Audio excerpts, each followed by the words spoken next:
ও আমার বান্দা বান্দিরা, তোমাদের জন্য সবচাইতে প্রয়োজনীয় বস্তুটা আমি তোমাদেরকে শিখিয়ে দিই। তোমরা আমার কাছে চাও সিরাতুল মুস্তাকিম, বলো ইহদিনাস সিরাতাল মুস্তাকিম, ইহদিনাস সিরাতাল মুস্তাকিম। আল্লাহ আমাদেরকে সিরাতুল মুস্তাকিম দেখান। ইহদি আপনি পথ দেখান, না আমাদের। as-সিরাত মানে পথ, মুস্তাকিম মানে সোজা। তবে সিরাত সব পথকে বলে না। আল্লামা ইবনুল কাইয়্যিম রাহমাতুল্লাহ আলাইহি বলেন, কোন পথ সিরাত হওয়ার জন্য, সিরাত বলে কোন একটা পথকে গণ্য করার জন্য তার মধ্যে 5টি বৈশিষ্ট্য থাকতে হয়। কয়টি বৈশিষ্ট্য? যে কোনো পথকে সিরাত বলবে না, যেই পথের মধ্যে 5টি বৈশিষ্ট্য থাকবে সেই পথকে বলবে সিরাত। 1 নম্বর বৈশিষ্ট্য হলো এই পথটা গন্তব্য পর্যন্ত পৌঁছাতে হবে। এখন আমি যাব এখান থেকে 10 মাইল দূরে, পথটা গেছে এখান থেকে এই তারপরে সামিয়ানা পর্যন্ত, এখানে ওয়াল দিয়ে পথটাকে বন্ধ করে দেওয়া হয়েছে। তাহলে এই পথকে আর সিরাত বলবে না, কারণ আমার গন্তব্য পর্যন্ত এই পথ পৌঁছেনি। যেই পথ গন্তব্য পর্যন্ত পৌঁছায় তাকে বলে সিরাত। 2 নম্বর বৈশিষ্ট্য হলো পথটা সোজা হতে হবে। যদি বাঁকা হয় সেই পথকে সিরাত বলে না। আল্লামা ইবনুল কাইয়্যিম রাহমাতুল্লাহ আলাইহি বলেন, 3 নম্বর গুণ হলো, 3 নম্বর বৈশিষ্ট্য হলো ওই পথটা নিকটতম পথ হতে হবে। এমন না যে আমি যাব 200 গজ দূরে, আমাকে ঘুরে আসতে হবে 10 কিলোমিটার 20 কিলোমিটার। যদি এত ঘুরে ফিরে এখানেই আসতে হয়, এটাকে আর সিরাত বলবে না। 4র্থ গুণ হলো এই পথটা ওয়াসি হতে হবে, প্রশস্ত হতে হবে, আমার চলার উপযুক্ত হতে হবে।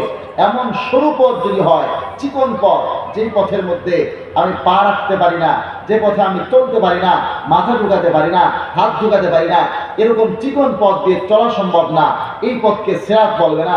পথটা এমন হতে হবে সেটা প্রশস্ত এবং আমার চলার উপযুক্ত। মুসলমান ভাইরা আমার, 5ম গুণ হলো, 5ম বৈশিষ্ট্য হলো সিরাতের এই পথ ব্যতীত গন্তব্যে পৌঁছার অন্য কোনো পথ না থাকতে হবে। কয়টা গুণ হলো? 5টা। এই 5টা বৈশিষ্ট্য থাকলে তাকে বলে সিরাত। রব্বুল আলামিন এইখানেই শেষ করেন নাই, বরং তার সঙ্গে আরেকটা বিশেষণ যুক্ত করেছেন, আল মুস্তাকিম, একদম সোজা। একটা লম্বা যদি আপনি রেখা টানেন, সেই রেখা একদম সোজা ওই সময় হবে, খত্তে মুস্তাকিম ওই সময় হবে যদি আপনি এখানে 2 জায়গার মধ্যে 2টা ফোঁটা দিলেন নক্তা, তাহলে এক নক্তা থেকে আর এক নক্তা যদি একদম সোজা হয়, এটাকে বলে খত্তে মুস্তাকিম। একদম সোজা। শুধুমাত্র ওই 5 গুণ না, এই 5 গুণ যদি থাকে, 5টা বৈশিষ্ট্য থাকলে সেটা হলো সিরাত। তার উপরে আবার মুস্তাকিম মানে একদম সোজা পথ। তো সিরাতুল মুস্তাকিম ওই পথকে বলে যেই পথে চললে গোমরাহির থেকে বাঁচা যায়। সিরাতুল মুস্তাকিম ওই পথকে বলে যেই পথে চললে নিশ্চিত হেদায়েত পাওয়া যায়। সিরাতুল মুস্তাকিম ওই পথকে বলে যেই পথে চললে জাহান্নাম থেকে বাঁচা যায়। সিরাতুল মুস্তাকিম ওই পথকে বলে যেই পথে চললে সোজা জান্নাত পাওয়া যায়। বুঝে থাকলে বলবেন, সিরাতুল মুস্তাকিমটা কার দরকার না সবার দরকার? রব্বুল আলামিন বলেন, ও আমার বান্দা বান্দিরা, অনেক কিছুই তো আমার কাছে চাও, আমি রব্বুল আলামিন তোমাদেরকে শিখিয়ে দিই। তোমাদের জন্য সবচেয়ে প্রয়োজনীয় বস্তুর নাম হলো সিরাতুল মুস্তাকিম। বলো ইহদিনাস সিরাতাল মুস্তাকিম। আল্লাহ আমাদেরকে সিরাতুল মুস্তাকিম দেখান। এখন প্রত্যেক নামাজের প্রত্যেক রাকাতে আমরা আল্লাহকে বলতেছি ইহদি, আপনি পথ দেখান। আমাদের কিছু ভাইরা বলতেছেন, না না, হেদায়েত আল্লাহর হাতে নাই। আমরা হেদায়েত কার কাছে চাইতেছি? বলেন বলেন। ইহদি, ইহদি, আপনি পথ দেখান। হেদায়েত কে করবেন তাইলে? আল্লাহ। কিন্তু কেউ যদি বলে আল্লাহর হাতে হেদায়েত নাই, তাহলে সে কি হেদায়েতের উপর আছে? আল্লাহর হাতে হেদায়েত নাই কেউ বললে সে নিজেই হেদায়েত থেকে ছুটে গেল, হেদায়েতের পথে আর থাকলো না। কথা ঠিক? কেউ যদি বলে নবী হেদায়েতের উপরে নাই, আল্লাহর নবী সারা জীবন যে সুন্নতের উপরে চলেছেন, অলিমার মধ্যে শুধুমাত্র ছাতু সাধারণ খাবারের ব্যবস্থা করেছেন। সেই নবী যখন আরেকটা সুন্নতকে জিন্দা করেন, আরেকটা সুন্নত আল্লাহর নবী কায়েম করেন, এটা হলো গোস্ত রুটির অলিমা। আল্লাহর নবীর হাদিসের মধ্যে কওলি হাদিসে আছে, আল্লাহর হাবিব বলছেন আউলিম ওয়ালাউ বিশাতিন, বকরি জবাই করে গোস্ত রুটির আয়োজন করে হলেও অলিমা করো। আল্লাহর নবীর স্পষ্ট কওলি হাদিস আছে। এই أعوذ بالله من الشيطان الرجيم بسم الله الرحمن الرحيم اهدنا الصراط المستقيم صراط الذين أنعمت عليهم. وقال رسول الله صلى الله عليه وسلم بني الإسلام على 5: شهادة أن لا إله إلا الله وأن محمدا رسول الله وإقام الصلاة وإيتاء الزكاة والحج وصوم رمضان. وقال رسول الله صلى الله عليه وسلم في حديث آخر وإن بني إسرائيل تفرقت على 72 ملة وتفترق أمتي على 73 ملة كلهم في النار إلا ملة واحدة. قالوا من هي يا رسول الله؟ قال ما أنا عليه وأصحابي أو كما قال عليه الصلاة والسلام. خدا در انتظار حمد مانیست، محمد چشم بر راه ثنا نیست. خدا مدح آفرین مصطفی بس، محمد حامد حمد خدا بس. محمد از تمی خواهم خدا را، خدایا از تو حب مصطفی را.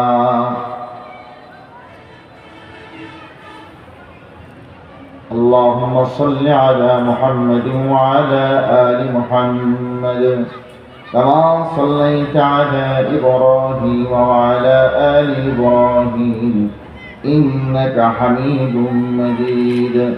اللهم بارك على محمد وعلى آل محمد كما باركت على إبراهيم وعلى آل إبراهيم إنك حميد مجيد. معزز حاضرين، গোরাই ইউনিয়ন ইমাম ও উলামা পরিষদের উদ্যোগে আয়োজিত গোরাই উচ্চ বিদ্যালয় মাঠ প্রাঙ্গণে আজকে এই ওয়াজ মাহফিল, আল্লাহ পাক রব্বুল আলামিন আমাদেরকে এখানে আসবার, বসবার, সুদ্দিনী কথা আলোচনা করবার, শুনবার তৌফিক দান করেছেন। আমরা আল্লাহ পাক রব্বুল আলামিনের শুকর আদায় করি, বলি আলহামদুলিল্লাহ।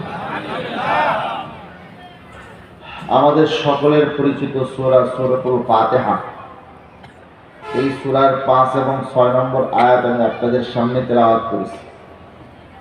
সকলের পরিচিত সূরা। এই সূরা মুখস্থ নাই এরকম মুসলমানের সংখ্যা কম। সূরাতুল ফাতিহা যে আয়াত আমি তেলাওয়াত করেছি, সরাসরি সেই আয়াতের উপরে আলোচনা শুরু, কোন রকম কোন ভূমিকা, মুকদ্দিমা, তামহিদ ছাড়া। এই সূরার এতগুলো নাম আছে, যদি শুধু নামের ব্যাখ্যা করা হয় তাহলে একটা রাত লাগবে, তবুও সূরাতুল ফাতিহার নামের তাফসীর শেষ হবে।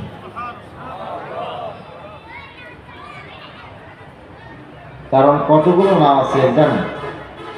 তাফসীরে রুহুল মাআনিতে লিখছে 22টা, আল-ইতকান ফি উলুমিল কোরআনের মধ্যে আছে 25টা, বিভিন্ন তাফসীরের মধ্যে কম বেশি আরো কিছু নাম আছে। তাকরার অর্থাৎ এক নাম ডবল আসে, এরকম যদি নাম হিসাব থেকে বাদ দেওয়া হয় তাহলেও প্রায় 30টা নাম হয় সূরাতুল ফাতিহা। বলবেন এতগুলো নাম কেন? একটা নামই তো যথেষ্ট। সন্তান যদি আদরের হয় নামও অনেক বেশি হয়। সূরাতুল ফাতিহার ফজিলত যেহেতু বেশি, এর নামও অনেক বেশি। সূরাতুল ফাতিহা এটা একটা নাম, এটা আমরা সকলেই জানি। আর একটা নাম আমরা জানি, আমরা বাংলায় বলি আলহামদু সূরা, এটাও আসলে একটা নাম, সূরাতুল হামদ। এই সূরাতুল হামদকে আমরা বলি আলহামদু সূরা, এটাও সূরাতুল ফাতিহার একটা নাম। এগুলো নাম না, আমি অন্য একটা নাম নিয়ে আলোচনা করব। এই সূরার আর একটা নাম হলো সূরাতুত তালিমিল মাসআলা। তালিম শব্দের অর্থ হলো শিক্ষা দেওয়া, আল মাসআলা শব্দের অর্থ প্রার্থনা করা। সূরাতুত তালিমিল মাসআলা অর্থ হলো প্রার্থনা, শিক্ষা দেওয়ার সূরা। আল্লাহ পাক রব্বুল আলামিন আমাদেরকে শিক্ষা দিয়েছেন আমরা কি প্রার্থনা করব, আল্লাহ তাআলার কাছে কিভাবে প্রার্থনা করব, প্রার্থনার পদ্ধতি কি হতে হয়, প্রার্থনাটা কি করব আল্লাহর কাছে। রব্বুল আলামিন সূরাতুল ফাতিহাতে তা আমাদেরকে শিক্ষা দিয়েছেন। আমরা তো আমাদের হিসাবে চাই, প্রত্যেকে নিজ নিজ হিসেবে দোয়া করি, ঠিক না? এই যে এখন ইলেকশন আসবে, ইলেকশনের সময় আমাদের কিছু ভাইয়েরা ভোটে প্রার্থী হবে, তারা আল্লাহর কাছেও চায়, মানুষের কাছেও চায়, একটাই ঘুরে ফিরে, কি? ভোট। কি চায়? দোয়ার মধ্যে ভোট, স্টেজে ভোট, সব জায়গায় শুধু ভোট আর ভোট চায়, ঠিক না? ইলেকশনের সময় আসে প্রার্থীরা আমাদেরকে টাকা দেয়, চা খাওয়ায়, বিস্কুট খাওয়ায়, পান খাওয়ায়, বিড়ি সিগারেট খাওয়ায়, না এলাকায় খাওয়ায় না? খাওয়ায়। এই বিড়ি সিগারেট পান এগুলো কি জিনেরা খায়, ফেরেশতা, না আমরাই খাই? সব ঘুষ খাই। যারা দেয় এটাও ঘুষ, যারা খায় এটাও ঘুষ। বলবেন হুজুর ঘুষ কেন? আমাদেরকে হারিয়ে দেয়। সারা বছর যখন আমার আপনার পকেটে টাকা থাকে না, আমার আপনার হাড়িতে চাউল থাকে না, তখন এই দিন দরদিরা যায় কোথায়? এদের কোনো খোঁজ খবর থাকে? আল্লাহ তাআলা হেফাজত করেন সবাই। এক জায়গায় ক্যাম্প করছে যুবক ছেলেপেলে, বিভিন্ন প্রার্থীর ক্যাম্প। এখন এই প্রার্থীর ক্যাম্পে যায় এক চাচা গেছে, তো চাচাকে বলছে, চাচা এক গ্লাস পানি পান করে যান। পানি পান করতে গেছে চাচা, এরা কোল্ড ড্রিঙ্কস বোতল থেকে ঢেলে দিয়েছে চাচা। চাচা এটা পান করে খুব মজা লাগছে, ভোটটা দিয়ে আসছে। কি যেন মার্কা তোমাদের? বলে এই মার্কা। ঠিক আছে, এই হাতি মার্কায় ভোট দিয়ে এসছে। দিয়ে আসে, এবারে বলে ভাতিজা আর এক গ্লাস পানি দাও। এবার পানি দিয়েছে জগের থেকে ঢেলে। চাচা বলে এই পানি না, এই পানি না, ওই যে ফোঁস করা পানি দাও। চাচা এই পানি তো ভোটের আগে ফোঁস করে, ভোটের পরে আর ফোঁস করে। এই অবস্থা আমাদের। ভোটের আগে আপনার পিছনে ঘুরতে ঘুরতে যাদের অবস্থা খারাপ হয়ে যায়, ভোটের পরে তার পিছনে ঘুরতে ঘুরতে আপনার পায়ের জুতার নিচে হাফসল লাগানোর জায়গা থাকে। সারা জীবন খুঁজে পাই না, সারা বছর খুঁজে পাই না, ভোটের সময় এসে দিন দরদি বহু হয়, যে মনে যায় সেই বাদ হয়। আল্লাহ তাআলা সবাই হেফাজত করে। ভোট দেন, আমি ভোট দিতে নিষেধ করতেছি না, ভোট দেন, তবে যাকে দেবেন সে যদি কোনো উল্টাপাল্টা কাজ করে সেটার দায়িত্ব কিছু নিজের ঘাড়ে আসবে, যাও মনে রাখতে হবে, দায়িত্ব নিজের কাঁধেও কিছু আসবে। আল্লাহ তাআলা হেফাজত করেন। তো আমি বলতেছিলাম আমরা যা প্রার্থনা করি চাই, আমাদের হিসেবে চাই। কেউ চাই ভোটে আমি এবার জিতে গেলে বাস আমি কামিয়াব হয়ে গেলাম, দোয়াতেও ভোট, সব জায়গায় ভোটই চাই। এই যুবকদের চাওয়া, এদের চাওয়া, মুরব্বীদের চাওয়া, এটি একরকম না, বেশ কম আছে। যারা বিক্রেতা তাদের চাওয়া, যারা ক্রেতা তাদের চাওয়া এক না বেশ কম আছে। এক একজন আমরা নিজ নিজ হিসাবে দোয়া করি আল্লাহ তাআলার কাছে, এক একজন এক এক রকম জিনিস চাই। আল্লাহ পাক রব্বুল আলামিন বলেন, ও আমার বান্দা বান্দিরা, চাও তো অনেক কিছু, তোমরা জানো কি তোমাদের জন্য সবচেয়ে প্রয়োজনীয় বস্তুটা কি? রব্বুল আলামিন বলেন, ও আমার বান্দা বান্দিরা, তোমাদের জন্য সবচেয়ে প্রয়োজনীয় বস্তুটা আমি তোমাদেরকে শিখিয়ে দিই। তোমরা আমার কাছে চাও সিরাতুল মুস্তাকিম, বলো ইহদিনাস সিরাতাল মুস্তাকিম, ইহদিনাস সিরাতাল মুস্তাকিম। আল্লাহ আমাদেরকে সিরাতুল মুস্তাকিম দেখান। ইহদি আপনি পথ দেখান, না আমাদের। as-সিরাত মানে পথ, মুস্তাকিম মানে সোজা। তবে সিরাত সব পথকে বলে না। আল্লামা ইবনুল কাইয়্যিম রাহমাতুল্লাহ আলাইহি বলেন, কোন পথ সিরাত হওয়ার জন্য, সিরাত বলে কোন একটা পথকে গণ্য করার জন্য তার মধ্যে 5টি বৈশিষ্ট্য থাকতে হয়। কয়টি বৈশিষ্ট্য? যে কোনো পথকে সিরাত বলবে না যেই পথের মধ্যে 5টি বৈশিষ্ট্য থাকবে, সেই পথকে বলবে সিরাত। 1 নম্বর বৈশিষ্ট্য হলো এই পথটা গন্তব্য পর্যন্ত পৌঁছাতে হবে। এখন আমি যাব এখান থেকে 10 মাইল দূরে, পথটা গেছে এখান থেকে এই তারপরে সামিয়ানার পর্যন্ত, এখানে ওয়াল দিয়ে পথটাকে বন্ধ করে দেওয়া হয়েছে, তাহলে এই পথকে আর সিরাত বলবে না, কারণ আমার গন্তব্য পর্যন্ত এই পথ পৌঁছেনি। যেই পথ গন্তব্য পর্যন্ত পৌঁছায় তাকে বলে সিরাত। 2 নম্বর বৈশিষ্ট্য হলো পথটা সোজা হতে হবে, যদি বাঁকা হয় সেই পথকে সিরাত বলে না। আল্লামা ইবনুল কাইয়্যিম রাহমাতুল্লাহ আলাইহি বলেন, 3 নম্বর গুণ হলো, 3 নম্বর বৈশিষ্ট্য হলো ওই পথটার নিকটতম পথ হতে হবে। এমন না যে আমি যাব 200 গজ দূরে, আমাকে ঘুরে আসতে হবে 10 কিলোমিটার 20 কিলোমিটার, যদি এত ঘুরে ফিরে এখানেই আসতে হয়, এটাকে আর সিরাত বলবে না। 4র্থ গুণ হলো এই পথটা ওয়াসি হতে হবে, প্রশস্ত হতে হবে, আমার চলার উপযুক্ত হতে হবে। এমন সরু পথ যদি হয়, চিকন পথ, যেই পথের মধ্যে আমি পা রাখতে পারি না, যে পথে আমি চলতে পারি না, মাথা ঢুকাতে পারি না, হাত ঢুকাতে পারি না, এরকম চিকন পথ দিয়ে চলা সম্ভব না, এই পথকে সিরাত বলবে না। পথটা এমন হতে হবে সেটা প্রশস্ত এবং আমার চলার উপযুক্ত। মুসলমান ভাইরা আমার, 5ম গুণ হলো, 5ম বৈশিষ্ট্য হলো সিরাতের,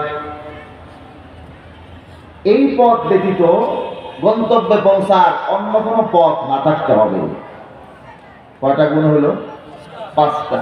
এই 5টা বৈশিষ্ট্য থাকলে তাকে বলে সিরাত। রব্বুল আলামিন এইখানেই শেষ করেন নাই, বরং তার সঙ্গে আরেকটা বিশেষণ যুক্ত করেছেন, আল মুস্তাকিম, একদম সোজা। একটা লম্বা যদি আপনি রেখা টানেন, সেই রেখা একদম সোজা ওই সময় হবে, খত্তে মুস্তাকিম ওই সময় হবে যদি আপনি এখানে 2 জায়গার মধ্যে 2টা ফোঁটা দিলেন নক্তা, তাহলে এক নক্তা থেকে আর এক নক্তা যদি একদম সোজা হয়, এটাকে বলে খত্তে মুস্তাকিম। একদম সোজা, শুধুমাত্র ওই 5 গুণ না, এই 5 গুণ যদি থাকে, 5টা বৈশিষ্ট্য থাকলে সেটা হলো সিরাত। তার উপরে আবার মুস্তাকিম মানে একদম সোজা পথ। তো সিরাতুল মুস্তাকিম ওই পথকে বলে যেই পথে চললে গোমরাহির থেকে বাঁচা যায়। সিরাতুল মুস্তাকিম ওই পথকে বলে যেই পথে চললে নিশ্চিত হেদায়েত পাওয়া যায়। সিরাতুল মুস্তাকিম ওই পথকে বলে যেই পথে চললে জাহান্নাম থেকে বাঁচা যায়। সিরাতুল মুস্তাকিম ওই পথকে বলে যেই পথে চললে সোজা জান্নাত পাওয়া যায়। বুঝে থাকলে বলবেন, সিরাতুল মুস্তাকিমটা কার দরকার না সবার দরকার? রব্বুল আলামিন বলেন, ও আমার বান্দা বান্দীরা, অনেক কিছুই তো আমার কাছে চাও, আমি রব্বুল আলামিন তোমাদেরকে শিখিয়ে দিই। তোমাদের জন্য সবচেয়ে প্রয়োজনীয় বস্তুর নাম হলো সিরাতুল মুস্তাকিম। বলো ইহদিনাস সিরাতাল মুস্তাকিম। আল্লাহ আমাদেরকে সিরাতুল মুস্তাকিম দেখান। এখন প্রত্যেক নামাজের প্রত্যেক রাকাতে আমরা আল্লাহকে বলতেছি ইহদি, আপনি পথ দেখান। আমাদের কিছু ভাইরা বলতেছেন না না, হেদায়েত আল্লাহর হাতে নাই। আমরা হেদায়েত কার কাছে চাইতেছি? বলেন বলেন। ইহদি ইহদি, আপনি পথ দেখান। হেদায়েত কে করবেন তাইলে? আল্লাহ। কিন্তু কেউ যদি বলে আল্লাহর হাতে হেদায়েত নাই, তাহলে সে কি হেদায়েতের উপর আছে? আল্লাহর হাতে হেদায়েত নাই কেউ বললে সে নিজেই হেদায়েত থেকে ছুটে গেল, হেদায়েতের পথে আর থাকলো না। কথা ঠিক? কেউ যদি বলে নবী হেদায়েতের উপরে নাই, আল্লাহর নবী সারা জীবন যে সুন্নতের উপরে চলেছেন, অলিমার মধ্যে শুধুমাত্র ছাতু সাধারণ খাবারের ব্যবস্থা করেছেন, সেই নবী যখন আরেকটা সুন্নতকে জিন্দা করেন, আরেকটা সুন্নত আল্লাহর নবী কায়েম করেন, এটা হলো গোস্ত রুটির অলিমা। আল্লাহর নবীর হাদিসের মধ্যে কওলি হাদিসে আছে, আল্লাহর হাবিব বলছেন আউলি ওয়ালাউ বিশাতিন, বকরি জবাই করে গোস্ত রুটির আয়োজন করে হলেও ওলিমা করো। আল্লাহর নবীর স্পষ্ট কওলি হাদিস আছে, এই হাদিসের উপরে নবীজি আমল করে দেখিয়েছেন, শুধু বলেননি উম্মতকে, নিজে আমল করে দেখিয়েছেন। গোস্ত রুটির ওলিমার ইন্তজাম করেছেন। ওই আগেরটাও নবীর সুন্নত, পরেরটাও নবীর সুন্নত। কেউ যদি বলে নবী নিজের সুন্নত থেকে হটে গিয়ে নিজেই লাইন হারিয়ে ফেলেছেন, তাহলে বুঝতে হবে নবী লাইন হারান নাই, যে বলেছে সে লাইন হারিয়েছে।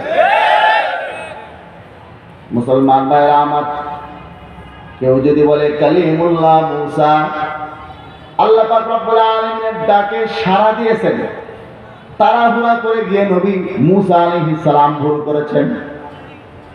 নবী মুসা আলাইহিস সালামকে মানুষের হেদায়েতের দায়িত্ব দিয়ে পাঠিয়েছেন কে? আল্লাহ। যিনি নিজে হেদায়েত করেনওয়ালা, তিনি হেদায়েতের থেকে সরে গেছেন। যদি কোনো কেউ এই ধরনের কথা বলে, বুঝতে হবে সে নিজে হেদায়েতের থেকে সরে গেছে, মুসা আলাইহিস সালাম হেদায়েতের থেকে সরেন নাই। ইহদিনাস সিরাতাল মুস্তাকিম, আমরা আল্লাহর কাছে হেদায়েত চাই, বলি আল্লাহ আপনি হেদায়েত করেন। এই ধরনের কথা যদি কেউ বলে, আর আমরা যখন বলি এই মাওলানা সাদ কান্দেলভি হাদাহুল্লাহ আল্লাহর বিরুদ্ধে বলছে, নবী মুহাম্মদুর রাসূলুল্লাহর বিরুদ্ধে বলছে, হযরত মুসা আলাইহিস সালামের বিরুদ্ধে বলছে, অতএব সে সঠিক পথের উপরে নাই, এই ধরনের গোমরাহির পথের দায়ী কোনোদিন কোন দলের আমির আর কোন দলের নেতা হতে পারে না।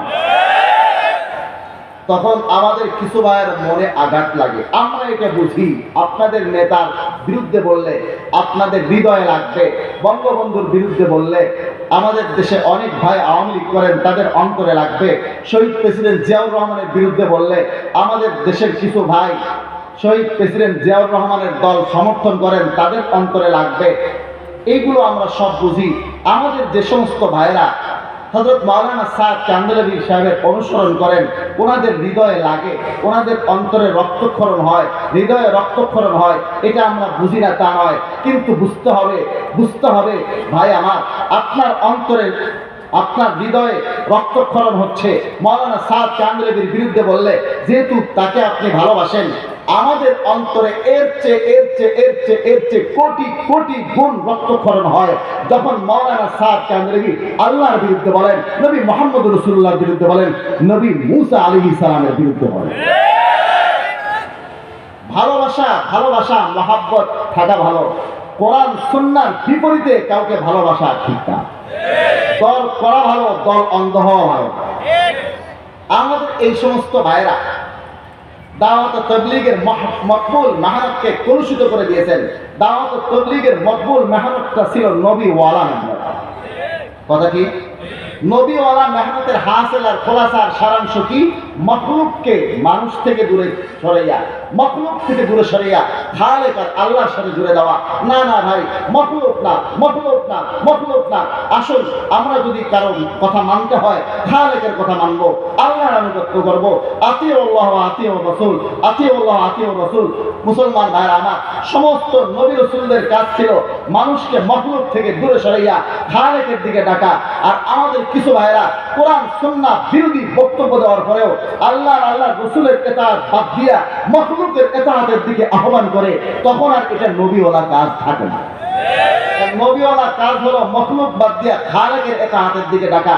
তারা খালেক বাদ দিয়া আল্লাহ পাক রব্বুল আলামিনের নাফরমানির মধ্যে নবী মুহাম্মদ রাসূলুল্লাহর বিরোধিতায়, মুসা আলাইহিস সালামের বিরোধিতায় তারা মখলুকের মাওলানা সাদ কান্দরীর ইতাআতের দিকে ডাকে, তখন আর এটা নবীওয়ালা কাজ থাকে। কথায় কথা সেটাই বলছি। দেখেন মাওলানা সাদ কান্দরী হাদাহুল্লাহ, আল্লাহ পাক রব্বুল আলামিন এই মাওলানাকে হেদায়েত করেন।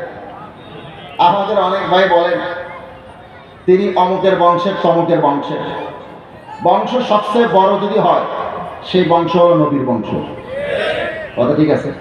কোন বংশে হওয়া হেদায়েতের গ্যারান্টি বহন করে না। নাহলে নূহ আলাইহিস সালামের ছেলে কেনান কাফের হতো না। নূহ আলাইহিস সালামের ছেলে কেনান প্লাবনে ডুবে মরতো না, কারণ তিনি নবীর সন্তান ছিল। কথা ঠিক আছে? মাওলানা সাদ কান্দরী, আমি একটা হাদিস আপনার চিন্তার স্বার্থে, আমি আপনার মোতালার স্বার্থে পেশ করছি, একটু ভেবে দেখুন। মুসলিম শরীফ খণ্ড নম্বর 2 পৃষ্ঠা নম্বর 77, মুসলিম শরীফ দ্বিতীয় খণ্ডের 77 নম্বর পৃষ্ঠার এই হাদিসটা আপনারা সকলেই জানেন। এখানে যারা উপস্থিত আছেন ছোট বাচ্চা থেকে শুরু করে মুরব্বী যুবক সকলেই আপনারা এই হাদিস জানেন। আপনাদের এলেমের আমি সনদ বয়ান করছি, জানেন আপনারা সকলেই জানেন, জানেন না এমন কেউ নেই। আমি যখন বলতে শুরু করব তখন আপনারা বুঝবেন আপনাদের সকলের জানা, কিন্তু হয়তো অনেক ভাই জানেন না। এটা মুসলিম শরীফ দ্বিতীয় খণ্ডের 77 নম্বর পৃষ্ঠায় আছে, এটা হয়তো জানেন না, কিন্তু সকলেই জানেন ঘটনা। আমি আপনাদেরকে বলা শুরু করলেই বুঝবেন। আন আবি হুরায়রা আনিন নবী সাল্লাল্লাহু আলাইহি ওয়াসাল্লাম قال বাইনামা ইমরাতান মাহুমা ইবনাহুমা, আল্লাহর হাবিব বলেন দুইজন মেয়ে বসে আছে, মাহুমা ইবনাহুমা, যে অবস্থায় তাদের সাথে তাদের নিজের নিজের ছেলে আছে, দুইজন মহিলা, দুইজন ছোট বাচ্চা। যা আজিবু, এই অবস্থায় একটা বাঘ আসলো। ফাযাহাবা বিইবনি ইহদাহুমা, দুই মহিলার মধ্যে একজনের ছেলেকে নিয়ে বাঘে চলে গেল জঙ্গলে। ছেলে এখন আছে কয়টা? একটা। কোনো সাক্ষী প্রমাণ কিছু নাই, ছোট বাচ্চা। ফাকালাত হাযিহি লিসাহিবাতিহা ইন্নামা যাহাবা বিইবনিকি আনতি, একজন বলে তোমার ছেলে নিয়েছে। ওয়াকালাতিল উখরা ইন্নামা যাহাবা বিইবনিকি, বলে না না তোমারটা নিয়েছে। সাক্ষী তো কেউ নেই, ওরাই দুইজন। ফাতাহাকামাতা ইলা দাউদ আলাইহিস সালাতু ওয়াস সালাম, দুইজন মুকদ্দমা দায়ের করলেন হযরত দাউদ আলাইহিস সালামের কাছে। ফাকাদা বিহি লিল কুবরা, দাউদ আলাইহিস সালাম কোন একটা আলামত দেখে, যে কোনো একটা কারণে ওনার অন্তরে আসছে উনি বড় মেয়েটা বয়সে যে একটু বড়, দুইজনের মধ্যে বয়সের কিছু ডিস্টেন্স ছিল, একজন হয়তো 30 বছরের, একজন 35 বছরের, এরকম হবে। তো যার বয়স বেশি উনি তাকে দিয়েছে। ফাফরাজাত আলা সুলাইমান ইবনে দাউদ আলাইহিস সালাতু ওয়াস সালাম, দুইজন রানী নিয়ে হযরত দাউদ আলাইহিস সালামের পাশ দিয়ে অতিক্রম করতে শুরু করলো। ফাআখবারাতাহু, দাউদ আলাইহিস সালামের এই ফয়সালা সম্পর্কে হযরত সুলাইমান আলাইহিস সালাম জিজ্ঞেস করলেন কি ফয়সালা হলো, কি ঘটনা ছিল। তখন ওনারা বয়ান করলেন। ফাকালা ইতুনি বিসিকিন, সুলাইমান বললেন ও ভদ্র মহিলাগণ, আমার কাছে তো ব্যতিক্রম ধর্মী আরেকটা বিকল্প ফয়সালা আছে। এটা কি? বলে একটা চাকু নিয়ে আসো, চাকু। আশুক্কুহু বাইনাকুমা, এই সন্তান তো একটা, দাবিদার তোমরা দুইজন, দলিল কারো কাছেই নাই। এই সন্তানটাকে কেটে সমান দুটুকরো করে দুইজনকে সমান ভাগে ভাগ করে দিই। তখন কি ঘটনা হলো দেখেন, বড়টা কিছু বলে না, বড়টা চুপ, মুখে গুলো বাড়ছে, একদম মুখ বন্ধ, কিছুই বলে না। সে চাইতেছে সুলাইমান চাকু নিয়ে এসে কাটো, কারণ সন্তান তো এটা তার না, ওটা তো ভাগে নিয়েছে। সে কিছু বলে না, একদম চুপ। ফাকালাতিস সুগরা, বয়সে যে মেয়েটা ছোট সে বলে উঠলো লা, খবরদার কাটবেন না সুলাইমান, খবরদার কাটবেন না, আপনি কাটবেন না এই সন্তানকে, এটা তো আমার না। ইয়ারহামুকাল্লাহ, আল্লাহ আপনার উপরে রহম করেন, আপনি কাটবেন না। হুয়া ইবনুহা, এটা আমার ছেলে না, এটা আমার ওই বোনের ছেলে, ওই যে যার সন্তান নয় বলে বলছিলাম আমি, আসলে এটা তার, এটা আমার না, এটা ওরে দিয়ে দেন। সুলাইমান আলাইহিস সালামের বুঝতে বাকি থাকে নাই যে আসলে সন্তান এর, নাইলে বড়টা কিছু বলে না কেন? চাকু দিয়ে সন্তান কাটা হবে, বড়টা নিশ্চুপ। এই ছোটটার সন্তান, সে চাইতেছে সন্তান আমার কাছে না থাক, অন্তত জীবিত থাক, আমার চক্ষু শীতল হবে আমার সন্তানকে দেখে। জীবিত থাকার দরকার, আমার কাছে থাকার দরকার নেই। হযরত সুলাইমান কি করলেন তখন? ফাকাদা বিল সুগরা, সন্তানটা বড়টার থেকে নিয়ে ছোটটাকে দিয়ে দিলেন। বড়টাকে বললেন, নিয়ে ফাজলামির জায়গা পাও না, তোমারটা বাগে নিয়েছে, বুঝে শুনে তুমি আসছো আবার আরেকজনের সন্তান দাবি করো। এখন আমি আপনাদের মোতালার জন্য হাদিসটা পেশ করলাম। এই ছোট্ট মেয়েটা তার সন্তানের প্রতি যে মায়া, মহাব্বত আর দরদ আর ব্যথা ছিল, মাওলানা সাদ কান্দলেবি যদি দাওয়াত ও তাবলীগের দ্বীনের এই মকবুল মেহনতের প্রতি বিন্দু মাত্র মহাব্বত আর দরদ আর ব্যথা থাকতো, তাহলে উনি আমির হওয়াকে কেন্দ্র করে যা যা ঘটতেছে এগুলো ওনার চোখের সামনে না? উনি তো সব দেখতেছে। উনি চাইতেন না নিজের আমিরের পথ ধরে রাখতে, কারণ এখানে মুসলমান, পুরা পৃথিবীর মুসলমান বিভক্ত হয়ে পড়েছে, মার্কাজগুলো ভেঙে খান খান হয়ে গেছে। দিল্লির নিজামুদ্দিন মার্কাজ ভেঙে টুকরো টুকরো হয়ে গেছে। টঙ্গীর ময়দান রক্তাক্ত হয়েছে 2018-তে একবার, 2024-এ একবার। মুসলমান ভাইরা আমার, তাম পৃথিবীর মধ্যে আপনি যদি লক্ষ্য করেন, মসজিদের কমিটির সাথে ইমামের গন্ডগোল, মাদ্রাসার কমিটির সাথে মুহতামিমের গন্ডগোল, ছাত্র ওস্তাদের গন্ডগোল, ভাইয়ে ভাইয়ের গন্ডগোল, বাপে বেটায় গন্ডগোল, চাচায় ভাতিজায় গন্ডগোল, জামাই শ্বশুরের গন্ডগোল, মার্কাজগুলো রক্তাক্ত হচ্ছে, টঙ্গীর ময়দান রক্তাক্ত হচ্ছে। না না না, আমার এগুলোর কোনো দরকার নাই। আমার তো আমির থাকতে হবে।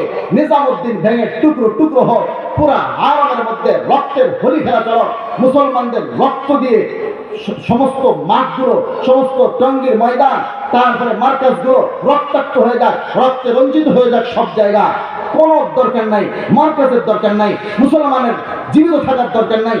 তারা মারামারি করো, রক্তারক্তি হয়ে যাক, রক্তে রঞ্জিত হয়ে যাক, সব কিছু ধ্বংস হয়ে যাক, তারপরেও আমার আমিরের পথ টিকিয়ে রাখতে হবে। এই লোকটার গোমরাহি সম্পর্কে আপনি যাই বলেন না কেন, সে যে সাংঘাতিক ক্ষমতা লোভী, এ কথা বলার আর অপেক্ষা রাখে। এই ধরনের সাংঘাতিক ক্ষমতা লোভী কোনো ব্যক্তিকে ইসলামের মধ্যে ক্ষমতা দেওয়ার, দায়িত্ব দেওয়ার কোনো সিস্টেম নেই। আর ওনাদের দায়িত্ব দিয়েছে কে? মনে রাখবেন, আমিরের নেতা কে? আমিরের নেতাদের কথা তোমরা বলো। আমির বানাইতে হয়, সিস্টেম হলো ইসলামের আমির বানাইতে হয়। আমির হয়ে যাওয়া এটা কোনো সিস্টেম নাই। আমি বললাম আজকে আমি গোড়াই ইমাম ওলামা পরিষদের আমি নিজেই আমির, এটা হইল না। আমির বানাইতে হয়, আমির হওয়া যায় না। সিস্টেম হলো আমির বানানো। উনি তো অল্প আমির হইয়া গেছে, একে তো গোমরা, তারপরেও আমির নন। আবার যে অবস্থা ওনার, সাংঘাতিক ক্ষমতা লোভী হওয়ার ব্যাপারে কোনো সন্দেহ আছে? আল্লাহ পাক রব্বুল আলামিন আমাদেরকে সহি বুঝ দান করে। দেখেন, এখানে বৈষম্য, অমক তমক তাবলীগের এদেরকে অতদিন দিতে হবে। কিসের বৈষম্য, কিসের সমঝোতা ভাই? হক আর বাতিলের মধ্যে সমঝোতা কোথায় আছে? হক বাতিলের মধ্যে বৈষম্যের প্রশ্নে ওঠে না। একদল হক আর একদল বাতিল, এখানে সমাধান একটাই, সেটা হলো বাতিলদের জন্য একটাই রাস্তা খোলা, তওবা করবে, সঠিক পথে ফিরে আসবে। আর না হলে এই দেশে কেউ চাবে না এই বর্তমান অন্তর্বর্তীকালীন সরকারের নামে আরেকটা অন্তর্বর্তীকালীন সরকার নকল থাকুক। চাবে ওনারা? আওয়ামী লীগ চাবে না তাদের নামে কোন একটা নকল আওয়ামী লীগ থাকুক। বিএনপি চাবে না তাদের নামে কোন নকল বিএনপি থাকুক। জামাত চাবে না তাদের নামে নকল কোন জামাত থাকুক। চাবে কেউ? চাবে না। ঠিক দাওয়াত ও তাবলীগের এই হেদায়েতের মেহনত, দাওয়াত ও তাবলীগের এই মকবুল মেহনত, এই মেহনতের নামে কোন নকল তাবলীগ নামের সাদলীগ থাকতে পারবে না। এরা বাতিল হওয়ার সাথে সাথে নিজেদের অবস্থা তারা জানান দিয়েছে যে তারা সন্ত্রাসী। আব্দুল্লাহ মনসুর স্পষ্ট বক্তব্য দিয়েছে, আমাদের মধ্যে দুর্ধর্ষ ডাকাতও আছে। কত গর্বের সাথে বলেছেন দেখছেন? মুআজ বিন নূর বডি ল্যাঙ্গুয়েজটা দেখিয়ে, ভাষার অবস্থা দেখিয়ে, শব্দ চয়ন দেখিয়ে তার বক্তব্য হলো যা যা করা দরকার তারা করবে, করছে। হাত পা ভেঙে দেওয়া, খুনোখুনি করা, এটাকে দাওয়াত ও তাবলীগের মেহনত বলে না। আল্লাহ পাক রব্বুল আলামিন এই ধরনের সন্ত্রাসী সংগঠন থেকে আমাদের এই দেশকে হেফাজত করে। আরো যে সমস্ত সন্ত্রাসী সংগঠনের বিরুদ্ধে আমরা দাবি উঠিয়েছি, ঠিক এটাও একটা সন্ত্রাসী সংগঠন। কাজেই এই ধরনের সন্ত্রাসবাদ এবং নকল ভুল ব্যাখ্যা দিয়া, গোমরাহির ব্যাখ্যা দিয়া আমাদের দেশের মানুষকে গোমরা করার জন্য তাদেরকে এদেশে আর তাবলীগ করার সুযোগ দেওয়া উচিত না। যেমন আমি ছিলাম ইহদিনাস সিরাতাল মুস্তাকিমের ব্যাখ্যায় কথায় কথা আসছে। আমি যে বলবো এটা আমার এখানে বসার আগে কোনো রকমেই আমার কোনো চিন্তাই ছিল না। ইহদির তর্জমার থেকে আমি ওদিকে চলে গেছি। আল্লাহ পাক রব্বুল আলামিন আমাদের সকলকে হেদায়েত করেন। ইহদিনাস সিরাতাল মুস্তাকিম, আল্লাহর কাছে আমরা চাইলাম সিরাতুল মুস্তাকিম। রব্বুল আলামিন সিরাতুল মুস্তাকিমের কোনো সংজ্ঞা বলেননি। রব্বুল আলামিন সিরাতুল মুস্তাকিমের ব্যাপারে বলেন নাই সিরাতুল কুরআন ওয়াল হাদিস। আল্লাহ পাক রব্বুল আলামিন বলেছেন ইহদিনাস সিরাতাল মুস্তাকিমের সিরাতুল মুস্তাকিমের জবাবে সিরাতুল মুস্তাকিম কোনটা রব্বুল আলামিন বলেন সিরাতাল লাযিনা আন'আমতা আলাইহিম। আল্লাহ পাক রব্বুল আলামিনের পুরস্কার প্রাপ্ত বান্দা যারা, আল্লাহ তাআলার হেদায়েত প্রাপ্ত বান্দা যারা, তাদের পথ অনুসরণ করলে এটাই সিরাতুল মুস্তাকিম। আমাদের দেশে কিছু ভাই আছেন, তারা নিজেদের নাম দিয়েছেন আহলে হাদিস। জানেন প্রকৃতপক্ষে এরা লামাযহাবী। প্রকৃতপক্ষে কি লামাযহাবী। আপনাদের এখানে অনেক ভাই এই মতাদর্শে থাকতে পারেন, যারা সাধারণ পাবলিক আছেন এই মতাদর্শে, সাধারণ মুসলমান জেনারেল শিক্ষিত ছেলেপেলে, আমি তাদেরকে অন্তর থেকে মহব্বত করি। কেন জানেন? কারণ তারা সহিহ আকীদা সহিহ হাদিসের স্লোগান শুনে তাদের দিকে দৌড়ায়। সহিহ আকীদা মানতে চাওয়া, সহিহ হাদিস মানতে চাওয়া ভালো না খারাপ? বলেন ভালো। এখানে একজন সাইনবোর্ড দিয়েছে এখানে গরুর খাঁটি দুধ পাওয়া যায়। এখন এই সাইনবোর্ড দেখে 200 লোক লাইন ধরেছে খাঁটি দুধ কেনার জন্য। যেই লোক দুধ বিক্রি করতেছে সে ভেজাল দুধ দিচ্ছে। তাহলে যারা এখানে লাইন ধরে দুধ কিনতেছে দোষটা কি তাদের না যে বিক্রি করতেছে তা? আমার জেনারেল শিক্ষিত ছেলেপেলে এবং অন্যান্য সাধারণ ভাইরা, তারা আমার ইমানি ভাই। অন্তর থেকে আমি তাদেরকে মহব্বত করি। শুধু সহিহ কথা, সহিহ হাদিস, সহিহ আকীদা, সহিহ আমল, এই সহিহ শব্দ শুনে দৌড়ানোর কারণে তাদের মানসিকতা ভালো এটা আমরা বুঝতে পারি, কিন্তু তারা তো জানে না তাদের শায়েখরা তাদেরকে কোন দিকে নিতেছে। মুসলমান ভাইরা আমার, আমাদের এই ভাইরা মানুষকে বুঝায় আপনি কি মাযহাব মানবেন না কোরআন হাদিস মানবেন? আপনি কি আল্লাহ আল্লাহ রসুলের কথা মানবেন না মাযহাবের ইমাম মানবেন, ইমাম আবু হানিফার কথা মানবেন? কত বড় জাহেল হইলে, কত বড় মূর্খ হইলে এই ধরনের কথা বলতে পারে। মাযহাবের বিরুদ্ধে যারা বলবে আপনি একদম চোখ বুঝে বুঝে নেবেন এই হলো ডবল মূর্খ, যাকে আরবিতে বলে জাহেলে মুরাক্কাব। একদম বুঝে নেবেন। কেন বলছি আমি? এটা তো ব্যাখ্যা দিয়েই বলবো। তারপরেও যদি কারো মনে সন্দেহ থাকে আপনি আমাকে জিজ্ঞাসা করতে পারবেন, লিখিত প্রশ্ন দিতে পারবেন। পরবর্তীতেও আমি তো আসি কিছুক্ষণ, আসছি সোজা স্টেজে, খাওয়া খাইব, বসবো, আমার সাথে কথাবার্তা বলতে পারবেন, সমস্যা নেই। যারা মাযহাবের বিরুদ্ধে বলবে তারা হয় জাহেল। জাহেল মানে জাহেলে মুরাক্কাব। জাহেলে মুরাক্কাব কাকে বলে বুঝেন? জাহেলে মুরাক্কাব মানে ডবল মূর্খ। এটার আরবি, এটা একটা শব্দ, এটা একটা পরিভাষা। এর অর্থ কি? একটা শেরের মাধ্যমে জাহেলে মুরাক্কাবের তারিফ করা হয়েছে। আকাশকে নাদানাত ও বেদানাত কে বেদানাত, আকাশকে নাদানাত ও বেদানাত কে বেদানাত, দর জাহেলে মুরাক্কাব আওয়াজাত দার বেমানাত। যে জানে না তারপরেও মনে করে সে জানে, সে আসলে চিরদিন চিরকাল জাহেলে মুরাক্কাবের মধ্যে থাকে, ডবল অজ্ঞতার মধ্যে থাকে। তার মানে যে না জানিয়াও মনে করে সে জানে, সে ডবল মূর্খ। সে কি? ডবল মূর্খ, সে জাহেলে মুরাক্কাব। মাযহাব সম্পর্কে বিরোধিতা করবে সে যে মাযহাব সম্পর্কে বুঝে না। বোঝার পরেও যদি বিরোধিতা করে তাহলে সে প্রতারক। তাহলে সে কি? প্রতারক। আমি এখন আপনাকে বলি মাযহাব বিষয়টা কি। যদি আপনি মানেন তাও আপনাকে জানতে হবে, যদি বিরোধিতা করেন তাও জানতে হবে। একেবারে সহজ ভাষায় সবাই বুঝবেন এরকম ভাষা আমি ইনশাআল্লাহ বলার চেষ্টা করব।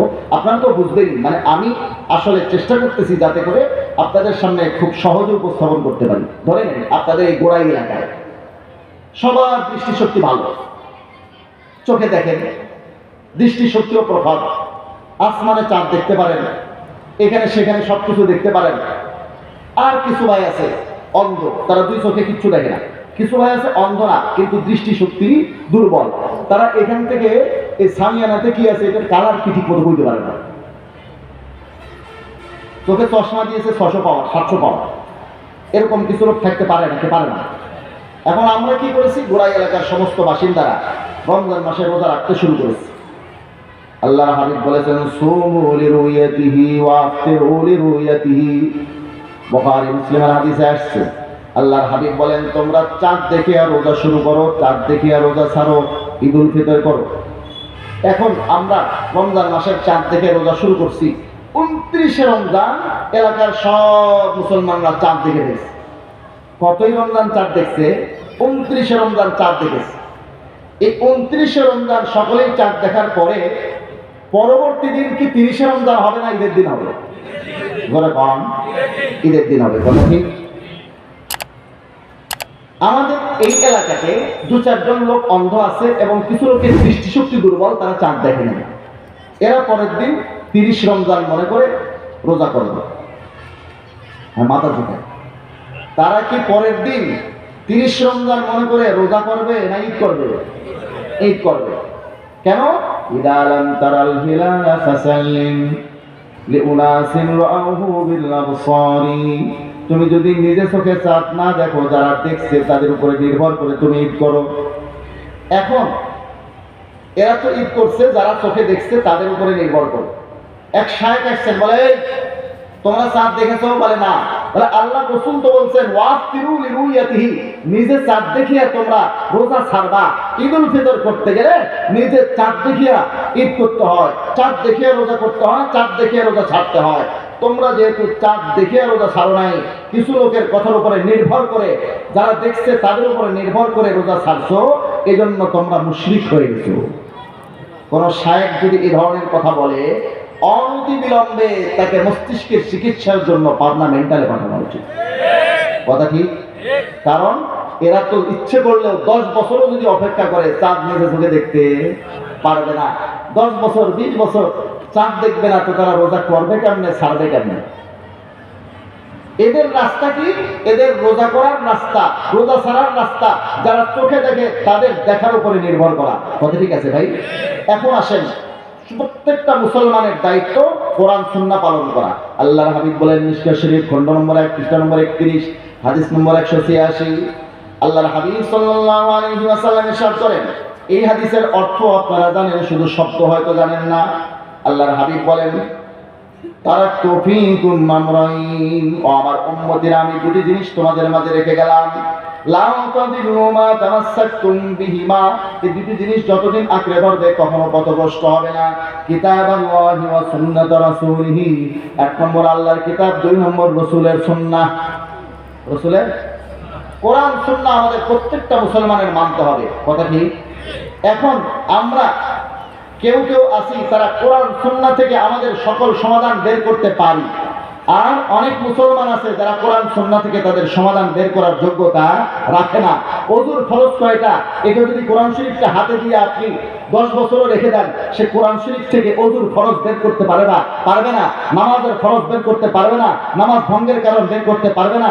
রোজার ফরজ বের করতে পারবে না, রোজা ভঙ্গের কারণ বের করতে পারবে না। বুখারী শরীফ আর কোরআন শরীফ হাতে দিলে 10 বছর 20 বছর রেখে দেওয়ার পরেও সে একটা মাসআলা সমাধান এখান থেকে বের করতে পারবে না, যেহেতু সে কোরআন হাদিস পড়তে জানে না, বুঝে না। মুসলমান ভাইরা আমার, তাহলে বলুন তো দেখি, যারা কোরআন হাদিস থেকে সমাধান বের করতে পারে না, তারা কোরআন হাদিসের উপরে চলবে নাকি চলবে না? চলবে। তাদেরও চলতে হবে। তাদের জন্য চলার পথ কি? যারা কোরআন হাদিস থেকে সমাধান বের করতে পারে, তাদের ব্যাখ্যা অনুযায়ী তারা কোরআন সুন্নাহর উপরে চলবে। কথা কি? এই ব্যাখ্যার নাম হলো মাযহাব। মাযহাব শব্দের অর্থ হলো চলার পথ। কিসের উপরে চলার পথ? কোরআন সুন্নাহর উপরে চলার পথ। যারা কোরআন সুন্নাহ থেকে সরাসরি মাসলা বের করতে পারে তাদেরকে বলা হয় মুজতাহিদ, ইমাম। আর যারা কোরআন হাদিস থেকে মাসলা বের করতে পারে না, সেই ইজতিহাদি যোগ্যতা নাই, তাদেরকে বলা হয় মুকাল্লিদ। তারা মাযহাব মানবে। মাযহাব মানার অর্থ হলো তারা কোরআন হাদিসের ব্যাখ্যা মানবে। কোন ব্যাখ্যা? মুজতাহিদ যে ব্যাখ্যা দেয়, মুজতাহিদের নিজের কথা না, মুজতাহিদ কোরআন সুন্নাহ থেকে যে ব্যাখ্যা দেবেন সেই ব্যাখ্যা অনুযায়ী সে কোরআন সুন্নাহকে মানবে। এই মাযহাব মানে হলো কোরআন সুন্নাহর ব্যাখ্যা। তাদের জন্য যারা কোরআন সুন্নাহ থেকে নিজের সমাধান বের করতে পারে না, তাদের জন্য কোরআন সুন্নাহর উপরে চলার পথ হলো মুজতাহিদের ব্যাখ্যা। এবারে বুঝে থাকলে বলবেন মাযহাব কি কোরআন হাদিসের বাইরের কিছু না, মাযহাব কোরআন হাদিসের নির্যাস। মাযহাব হলো কোরআন হাদিসের ব্যাখ্যা, মাযহাব হলো কোরআন হাদিসের ব্যাখ্যা। তাইলে কেউ যদি বলে আপনি কি কোরআন হাদিস মানবেন না মাযহাব মানবেন, এর কি মাথা ঠিক আছে? মাযহাব তো কোরআন হাদিসই, কোরআন হাদিসেরই ব্যাখ্যার নাম কি? মাযহাব। কেউ যদি বলে আপনি কি আল্লাহ আল্লাহ রসুলের কথা মানবেন না মাযহাবের ইমামের কথা মানবেন, তারও ঠিক নাই মাথা। কারণ মাযহাবের ইমাম নিজের কথা বলে না, মাযহাবের ইমাম কোরআন হাদিসের ব্যাখ্যা দেয়। এক শায়েখ যায় এক জায়গায় বয়ান করতেছে, বলে ভাই আল্লাহ আল্লাহ রসুলের কথা ছাড়া কারো কথা মানা যাবে না, কোরআন হাদিস ছাড়া আর কিছুই মানা যাবে না। একজন যুবক ছিল, যুবকদের মাথায় সুন্দর সুন্দর বুদ্ধি আসে, দাঁড়িয়ে গেছে, বলে সাহেব দয়া করে আপনার পরিচয়টা দেবেন, আপনি কি আল্লাহ না আল্লাহ রসুল? আর আপনি যে কথাগুলো বলছেন এগুলো কি কোরআন না হাদিস? বলে সাহেব তখন বলছে যে আমি আল্লাহ না আল্লাহ রসুলও না, আমি যা বলছি এটা কোরআনও না হাদিসও না। বলে সাহেব তাহলে আমরা বসে বসে আপনার লেকচার কেন শুনতেছি? আপনার লেকচার শোনাও তো জায়েজ হবে না। আপনিই তো বললেন আল্লাহ আল্লাহ রসুলের কথা ছাড়া কারো কথা মানা যাবে না, তাহলে হয় আপনার আল্লাহ হতে হবে, নাহলে আপনার আল্লাহ রসুল হতে হবে। আপনি কি আল্লাহ না আল্লাহ রসুল কথাটা বলেন? শায়েখ বলে আমি কিছুই না, তবে আমি যা বলতেছি তা তো কোরআন হাদিসের ব্যাখ্যা করেই বলছি। তখন এই যুবকের উত্তর, ইমাম আবু হানিফা রাহমাতুল্লাহ আলাইহি এখন থেকে 1400 বছর আগে যিনি আল্লাহ নবীর হাতে গড়া ছাত্র, সাহাবায়ে কেরাম থেকে ইলম শিখে, সাহাবায়ে কেরাম থেকে ব্যাখ্যা শিখে কোরআন হাদিসের ব্যাখ্যা উম্মতকে দিয়ে গেছেন, সেই সলিড জামানায় খায়রুল কুরুনে সলিড ব্যাখ্যাগুলো এগুলো যদি মানি তাহলে নাজায়েজ হয়। আর আপনারা 1400 বছর পরে এই ভেজাল যুগে এসে কোরআন হাদিসের যে ভেজাল ব্যাখ্যাগুলো দেন এটা মানলে জায়েজ হয়। শায়েখ এই পার্থক্যই তো বুঝি না। এক মেয়ে বলে এক শায়েখকে মাসলা জিজ্ঞেস করছে, বা শায়েখ একটা মাসলা জিজ্ঞেস করি, বলে করো। বলে আমি যদি কোনো একটা স্কুল কলেজের ছেলে, আমার আত্মীয় না, অন্য একটা ছেলের সাথে প্রেম করি, তাহলে আমি কোথায় যাব, জান্নাতে না জাহান্নামে? শায়েখের উত্তর, জাহান্নামে যাবা। কারণ এটা কবিরা গুনাহ, অবৈধ প্রেম, নাজায়েজ রিলেশন, এটা করা যাবে না, তুমি জাহান্নামে যাবা।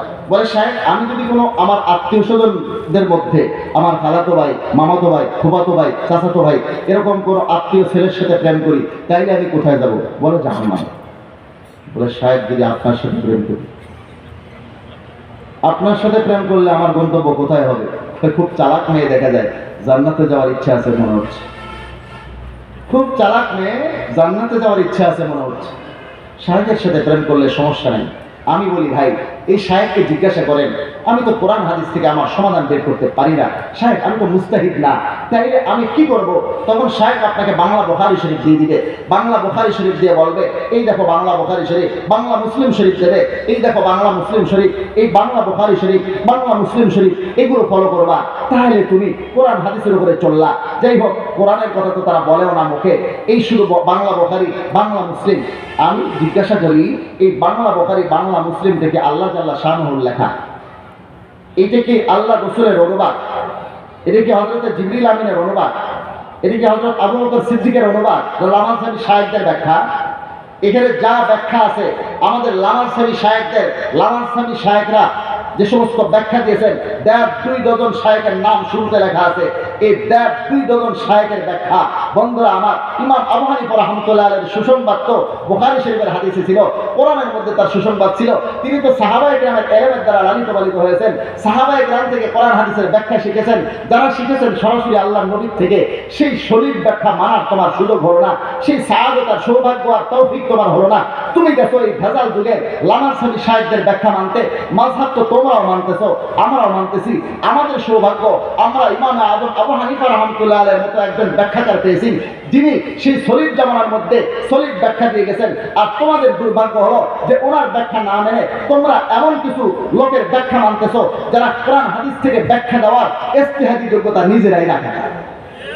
এই শায়েখদের আমি চ্যালেঞ্জ করে বলছি, এখন তো রেকর্ডও হচ্ছে, এখন 200-400 মানুষ শুনলেও, 2-4 হাজার মানুষ শুনলেও, কোটি কোটি মানুষ কিছুক্ষণের মধ্যে শুনবে, যেহেতু ভিডিও রেকর্ড এসে যাবে। বন্ধুরা আমার, টেকনাফ থেকে তেতুলিয়া সমস্ত শায়েখকে বেলা ইস্তেসনা আমি চ্যালেঞ্জ করছি, তাদের কোনো কারো যোগ্যতা নাই কোরআন হাদিস থেকে মাসলা বের করার ইজতিহাদি যোগ্যতা, কোরআন হাদিস থেকে সরাসরি মাসলা বের করার ইজতিহাদি যোগ্যতা এই বাংলাদেশের কোনো শায়েখের নাই। সবগুলো শায়েখকে যদি একসঙ্গে আপনি বস্তা বাঁধেন, তাদের কোরআন হাদিস থেকে মাসলা বের করার নিজেদেরই কোনো যোগ্যতা নেই। তারা পাবলিককে বলে তোমাদের মাযহাব মানা লাগবে।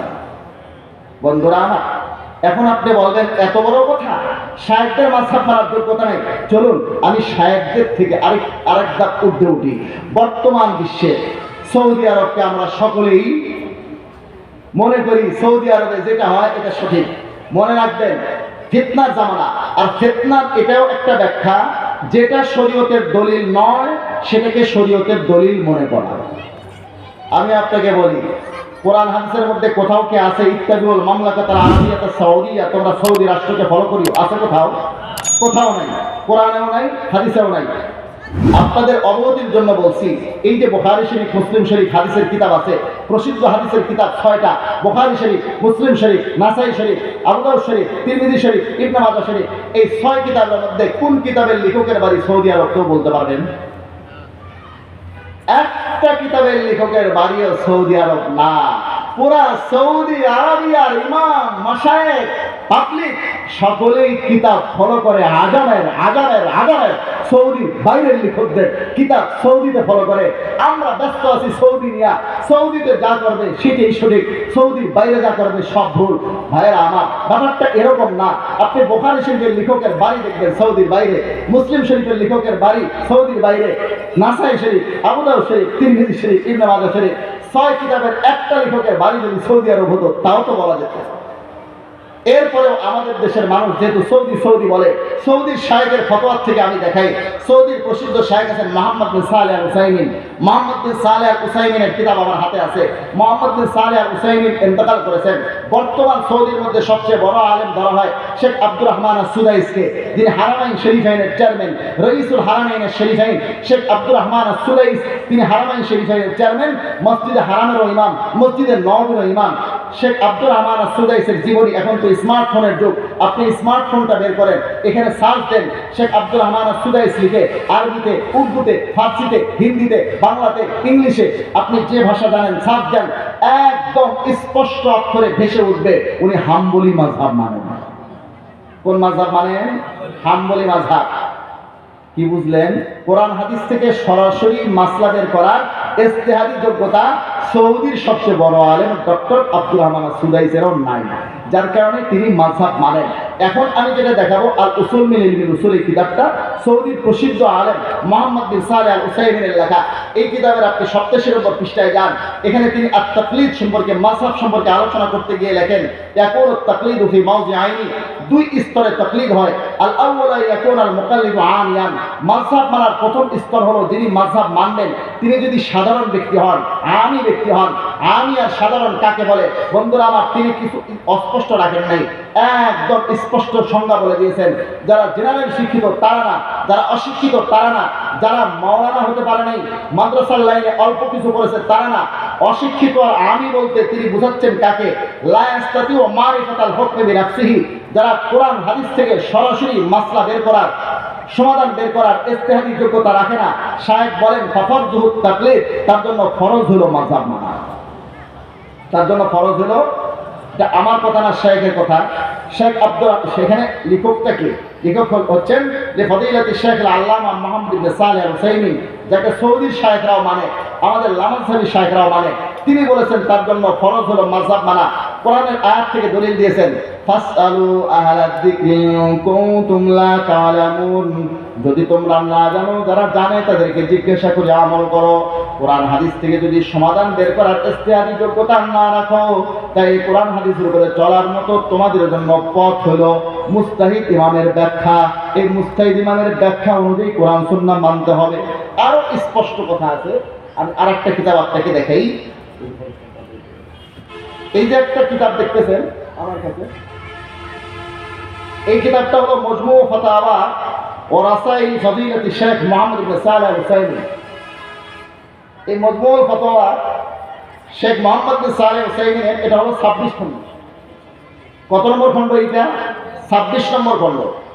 আপনি চলুন 26 নম্বর খণ্ডের 286 নম্বর পৃষ্ঠায়, 26 নম্বর খণ্ডের 286 নম্বর পৃষ্ঠায় শায়েখ লিখেছেন, আল কিসমু সালিসু মান লাইসা লাহু ইনদাহু ইলমুন, যার কোরআন হাদিস থেকে মাসলা বের করার মতো ইজতিহাদি পর্যায়ের ইলম নাই, ওয়া হুয়া আমিয়ুন মাহদুন ফায়াত্তাবিউ মাযহাবান মুআয়্যানান, যে সাধারণ ব্যক্তি সে কি করবে? ফায়াত্তাবিউ মাযহাবান মুআয়্যানান, নির্দিষ্ট একটি মাযহাব সে অনুসরণ করবে।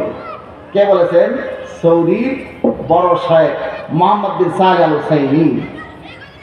এর আগে মাঝে করিবের মধ্যে নিকট অতীতে তাদের সবচেয়ে বড় আলেম ছিলেন, গ্রান্ড মুফতি ছিলেন বিন বাজ রাহিমাহুল্লাহ। দায়িত্বহীন ভাষায় বলতেন, আমি হাম্বলি মাযহাব মানি। মুসলমান ভাইরা আমার, আর এক কদম অগ্রসর হয়ে এখানেই শেষটা। আমি তাদের এখন থেকে 200 বছর আগের শায়েখের কিতাব দেখাই। খোদ লামাজহাবি শায়েখদের অন্যতম মান্যবর, যাকে তারা খুব বেশি মানেন, নওয়াব সিদ্দিক হাসান খান। তার কিতাব আমার কাছে আছে, আল হিক্কা ফি যিকরি সিয়াই সিত্তা, বাইরুত থেকে ছাপা 528 পৃষ্ঠার এই কিতাবটা। আল হিক্কা ফি যিকরি সিয়াই সিত্তা, আবু তাইয়্যিব আস-সাইয়্যিদ সিদ্দিক হাসান খান কিন্নুজি। তার জন্ম 1248 হিজরিতে, ইন্তেকাল 1360 হিজরিতে। 1248, এটা হচ্ছে 1446। 1248, এখন থেকে 198 বছর আগের লোক উনি, সৈয়দ সিদ্দিক হাসান খান কিন্নুজি। তিনি লিখেছেন তার এই কিতাব আল হিক্কা ফি যিকরি সিয়াই সিত্তাতে। এখানে নোট আছে, আমার দেখাচ্ছি আপনাদেরকে। এই 528 পৃষ্ঠার কিতাবে তিনি 281 পৃষ্ঠায় লিখছেন ইমাম বুখারী রাহমাতুল্লাহ আলাইহি মাযহাব মানতেন। 228 পৃষ্ঠায় লিখছেন ইমাম মুসলিম রাহমাতুল্লাহ মাযহাব মানতেন। ইমাম নাসাই মাযহাব মানতেন, লিখছেন 293 পৃষ্ঠায়। ইমাম আবু দাউদ রাহমাতুল্লাহ মাযহাব মানতেন, লিখছেন 288 পৃষ্ঠায়। শেখ আব্দুল কাদের জিলানী রাহমাতুল্লাহ হাম্বলি মাযহাব মানতেন, লিখছেন 300 পৃষ্ঠায়। ইমাম তাহাবী রাহমাতুল্লাহ আলাইহি হানাফি মাযহাব মানতেন। ইমাম তাহাবী যিনি সর্ব মাআনিল আসার লিখেছেন, সর্ব মুখতালিফিল আসার লিখেছেন। তো ইমাম তাহাবী রাহমাতুল্লাহ আলাইহির ব্যাপারে, ইমাম তাহাবী সম্পর্কে তিনি লিখেছেন 135 নম্বর পৃষ্ঠায় যে তিনি হানাফি মাযহাব মানতেন। তাহলে হাদিসের কিতাবের লেখকগণ এবং ব্যাখ্যাকারগণ সকলেই মাযহাব মানতেন। এটা আমাদের লোক লিখছে না, তাদের লোক। তাদের লোক নওয়াব সিদ্দিক হাসান খান কিন্নুজি আল হিক্কা ফি যিকরি সিয়াই সিত্তার মধ্যে লিখে গেছে। ইমাম বুখারী রাহমাতুল্লাহ যদি মাযহাব মানার দরকার হয়, যারা বুখারী শরীফের নাম উচ্চারণ করতে পারে না, তাদেরকে মাযহাব মানার দরকার নাই। তাই মাযহাব সম্পর্কে আমরা বুঝছি না, বুঝি নাই। আমরা সিরাতুল মুস্তাকিমের আলোচনায় ছিলাম। আল্লাহ পাক রব্বুল আলামিনের কাছে আমরা সিরাতুল মুস্তাকিম চাইলাম। রব্বুল আলামিন বলেন, আমার কাছে চাও ইহদিনাস সিরাতাল মুস্তাকিম, বলো আল্লাহ আমাদেরকে সিরাতুল মুস্তাকিম দেখান। সিরাতুল মুস্তাকিম কি? রব্বুল আলামিন কোনো সংজ্ঞা বলেন নাই সিরাতুল কোরআন ওয়াল হাদিস, বরং রব্বুল আলামিন বলেন সিরাতাল লাযিনা আনআমতা আলাইহিম, আল্লাহর পুরস্কার প্রাপ্ত বান্দাদের পথ যেটা, সেটাই হলো সিরাতুল মুস্তাকিম। তাহলে কোন ব্যক্তির ব্যাখ্যা মানলে যদি শিরক হয়, আল্লাহ তাআলাই তো বলতেছেন কিছু ব্যক্তি মুনা মানেই পুরস্কার প্রাপ্ত হেদায়েত প্রাপ্ত বান্দাদের পথ যদি তুমি ধরো, তাহলে তুমি হেদায়েত পেয়ে যাবে। তাহলে ব্যক্তির ব্যাখ্যা মানার কথা আছে না নাই কোরআনে? সূরাতুল ফাতিহাতে আছে না নাই? আমি সিরাতুল মুস্তাকিমের ব্যাখ্যা একটা হাদিস পড়েছিলাম, তিরমিজি শরীফ 2য় খণ্ডের 92-93 নম্বর পৃষ্ঠা, 2641 নম্বর হাদিসের। সেই হাদিসটা একটু ব্যাখ্যা করে আপনাদেরকে বলে দিই। দেখেন, এই হাদিসগুলো হলো কোরআনের ব্যাখ্যা। হাদিস কার ব্যাখ্যা? জোরে কম। হাদিস কোরআনের ব্যাখ্যা। আমাদের দেশে একটা ভাইরাস আসছিল, করোনা ভাইরাস, জানেন না আপনারা? এই করোনা ভাইরাস যখন আসছে, আমরা সারাদিন হাত দিয়েছি, মুখে মাস্ক পরছি, কেউ হাসি দিলে লাফাইয়া 6 হাত দূরে সরে গেছে। কথা ঠিক আছে? এক মুরব্বী চাচা একদিন মজাক করে বলতেছে, হুজুর এই মাস্ক করে যদি গোয়াল করে গরুর কাছে যায়, গরু মনে হয় হাসে, যে এতদিন আমাদের মুখে লাগিয়েছে, এখন তো নিজেরা পড়ছে। এত আমরা সতর্কতা অবলম্বন করেছি কিসের ব্যাপারে? করোনা ভাইরাসের ব্যাপারে। এখন আর একটা ভাইরাস মারাত্মক আকার ধারণ করছে। করোনা ভাইরাসে আমাদের সুস্থতা কেড়ে নিলেও ঈমান কেড়ে নাই। এখন যে ভাইরাস আসতেছে, এই ভাইরাসটা আমাদের ঈমান কেড়ে নেবে। মুসলমান ভাইরা আমার, আমরা সবসময় স্লোগান দেই, ইসলামের শত্রুরা হুঁশিয়ার সাবধান, ইসলামের শত্রুরা হুঁশিয়ার সাবধান। ওরা এখন হুঁশিয়ার সাবধান হয়ে গেছে। ওরা এখন প্রকাশ্যে এসে আপনাকে ইহুদি হতে বলবে না, খ্রিস্টান হতে বলবে না, আপনাকে বলবে না আপনি নাস্তিক মুরতাদ হয়ে যান। তারা আমাদের খাবারের মধ্যে এমন বিষ ঢুকায় দেবে, আমাদের ঈমানের মধ্যে এমন কিছু বিষাক্ত পয়জন ঢুকাবে, উপর থেকে একজন মানুষ নামে মুসলমান হইলেও ভেতরে তার আকীদাটা অমুসলিমদের মতো হয়ে যাবে, ভেতর থেকে সে কোন দিন কাফের হয়ে যাবে নিজে বুঝতেও পারবে না। এখন এর জন্য আপনার খাবারে বিষ মেশাতে হলে আপনার পরিবারের কোনো সদস্যকে বিশ্বাসঘাতক বানাইতে হবে, আর না হলে এটা সম্ভব না। বাইরের লোক এসে আপনাকে খাবার দিলেই আপনি সেটা খাবেন না, গ্রহণ করবেন না। এজন্য তারা আমাদের ভেতর থেকে কিছু লোক তৈরি করেছে, মুসলমানদের মধ্যে কিছু লোক তৈরি করেছে।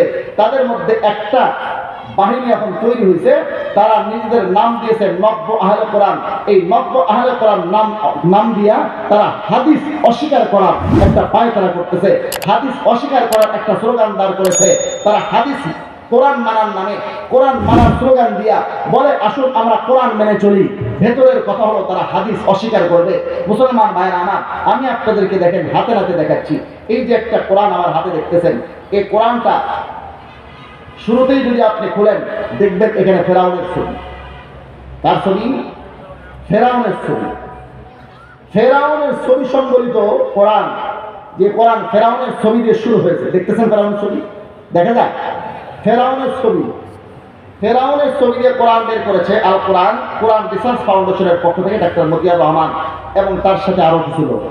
কোরআন রিসার্চ ফাউন্ডেশন নাম দিয়ে কোরআন মানার নামে মানুষকে ঈমান হারা বানাইতেছে, বলতেছে কোরআন মানার কথা, হারাইতেছে ঈমান। বন্ধুরা আমার, তাদের স্লোগান হলো শুধু কোরআন মানো, শুধু কোরআন মানো, হাদিস মানা যাবে না। আমার আপনার নবী সরকারে দো জাহা মুহাম্মদ মুস্তাফা আহমদ মুস্তাফা সাল্লাল্লাহু আলাইহি ওয়াসাল্লাম খাতামুল মুরসালিন সাইয়্যিদুল মুরসালিন খাতামুন নবীন রাহমাতুল লিল আলামিন কতটা দয়ালু ছিলেন দেখেন।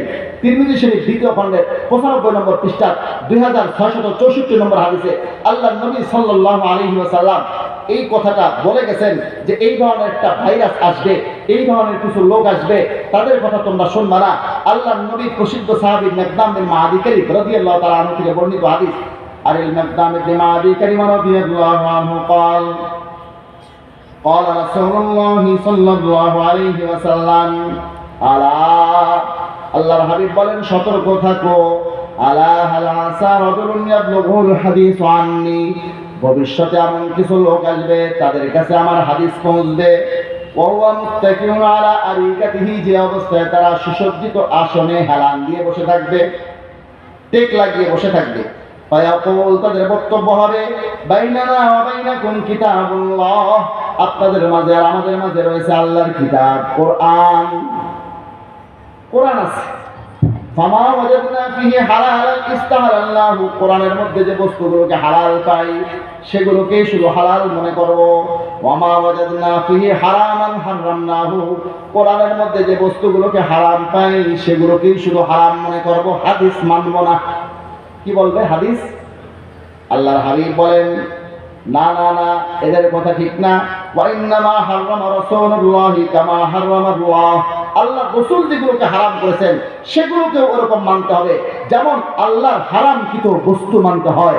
আতিউ ওয়াহর নির্দেশ যেরকম কোরআনে আছে, আতিউ রাসূলের নির্দেশও আছে।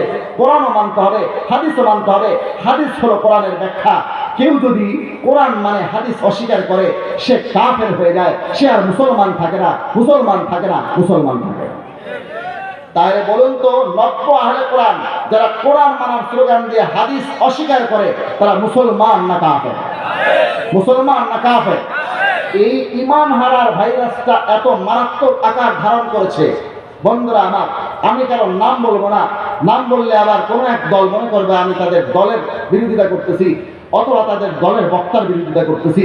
মুসলমান ভাইরা আমার, আল্লাহর নবীর হাদিস অস্বীকার করার এই ভাইরাসে এখন আক্রান্ত হয়ে গেছে কিছু সংখ্যক বক্তা, যারা স্টেজে মুফাসসিরের নাম দিয়ে বক্তব্য দেয়, স্টেজে বয়ান করে, বিভিন্ন জায়গায় প্রধান মুফাসসির হিসেবেও থাকে, কিন্তু তারা বাস্তবে মুনকিরে হাদিস, হাদিস অস্বীকার করে।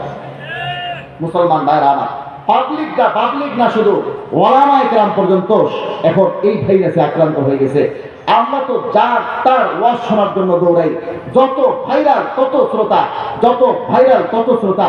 এখন বর্তমানে ওয়াজের ফিল্ডটা এতটাই নষ্ট হয়ে গেছে, আমরা কার ওয়াজ শুনবো কার ওয়াজ শুনবো না কোনো ভেদাভেদ রাখতেছি না। বক্তার ওয়াজ শোনার জন্য আমরা দৌড়াই। বক্তার কোয়ালিটি কি? বলে 26 ইঞ্চি।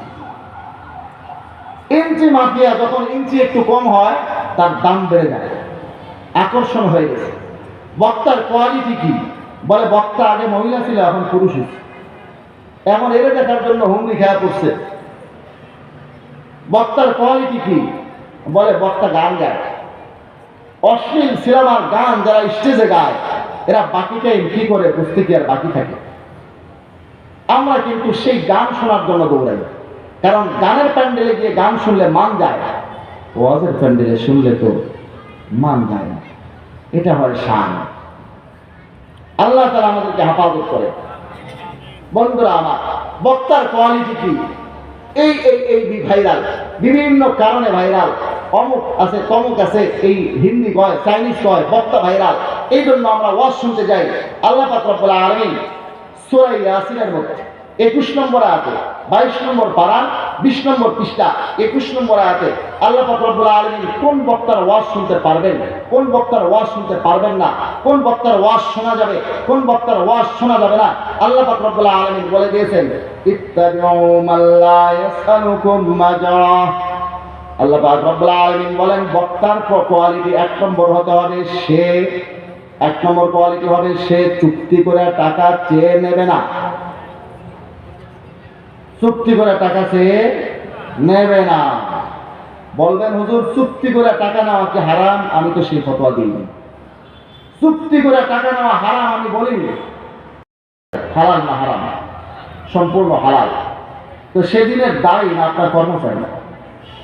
যেরকম দিনের দায়ী না আপনার কর্মচারী?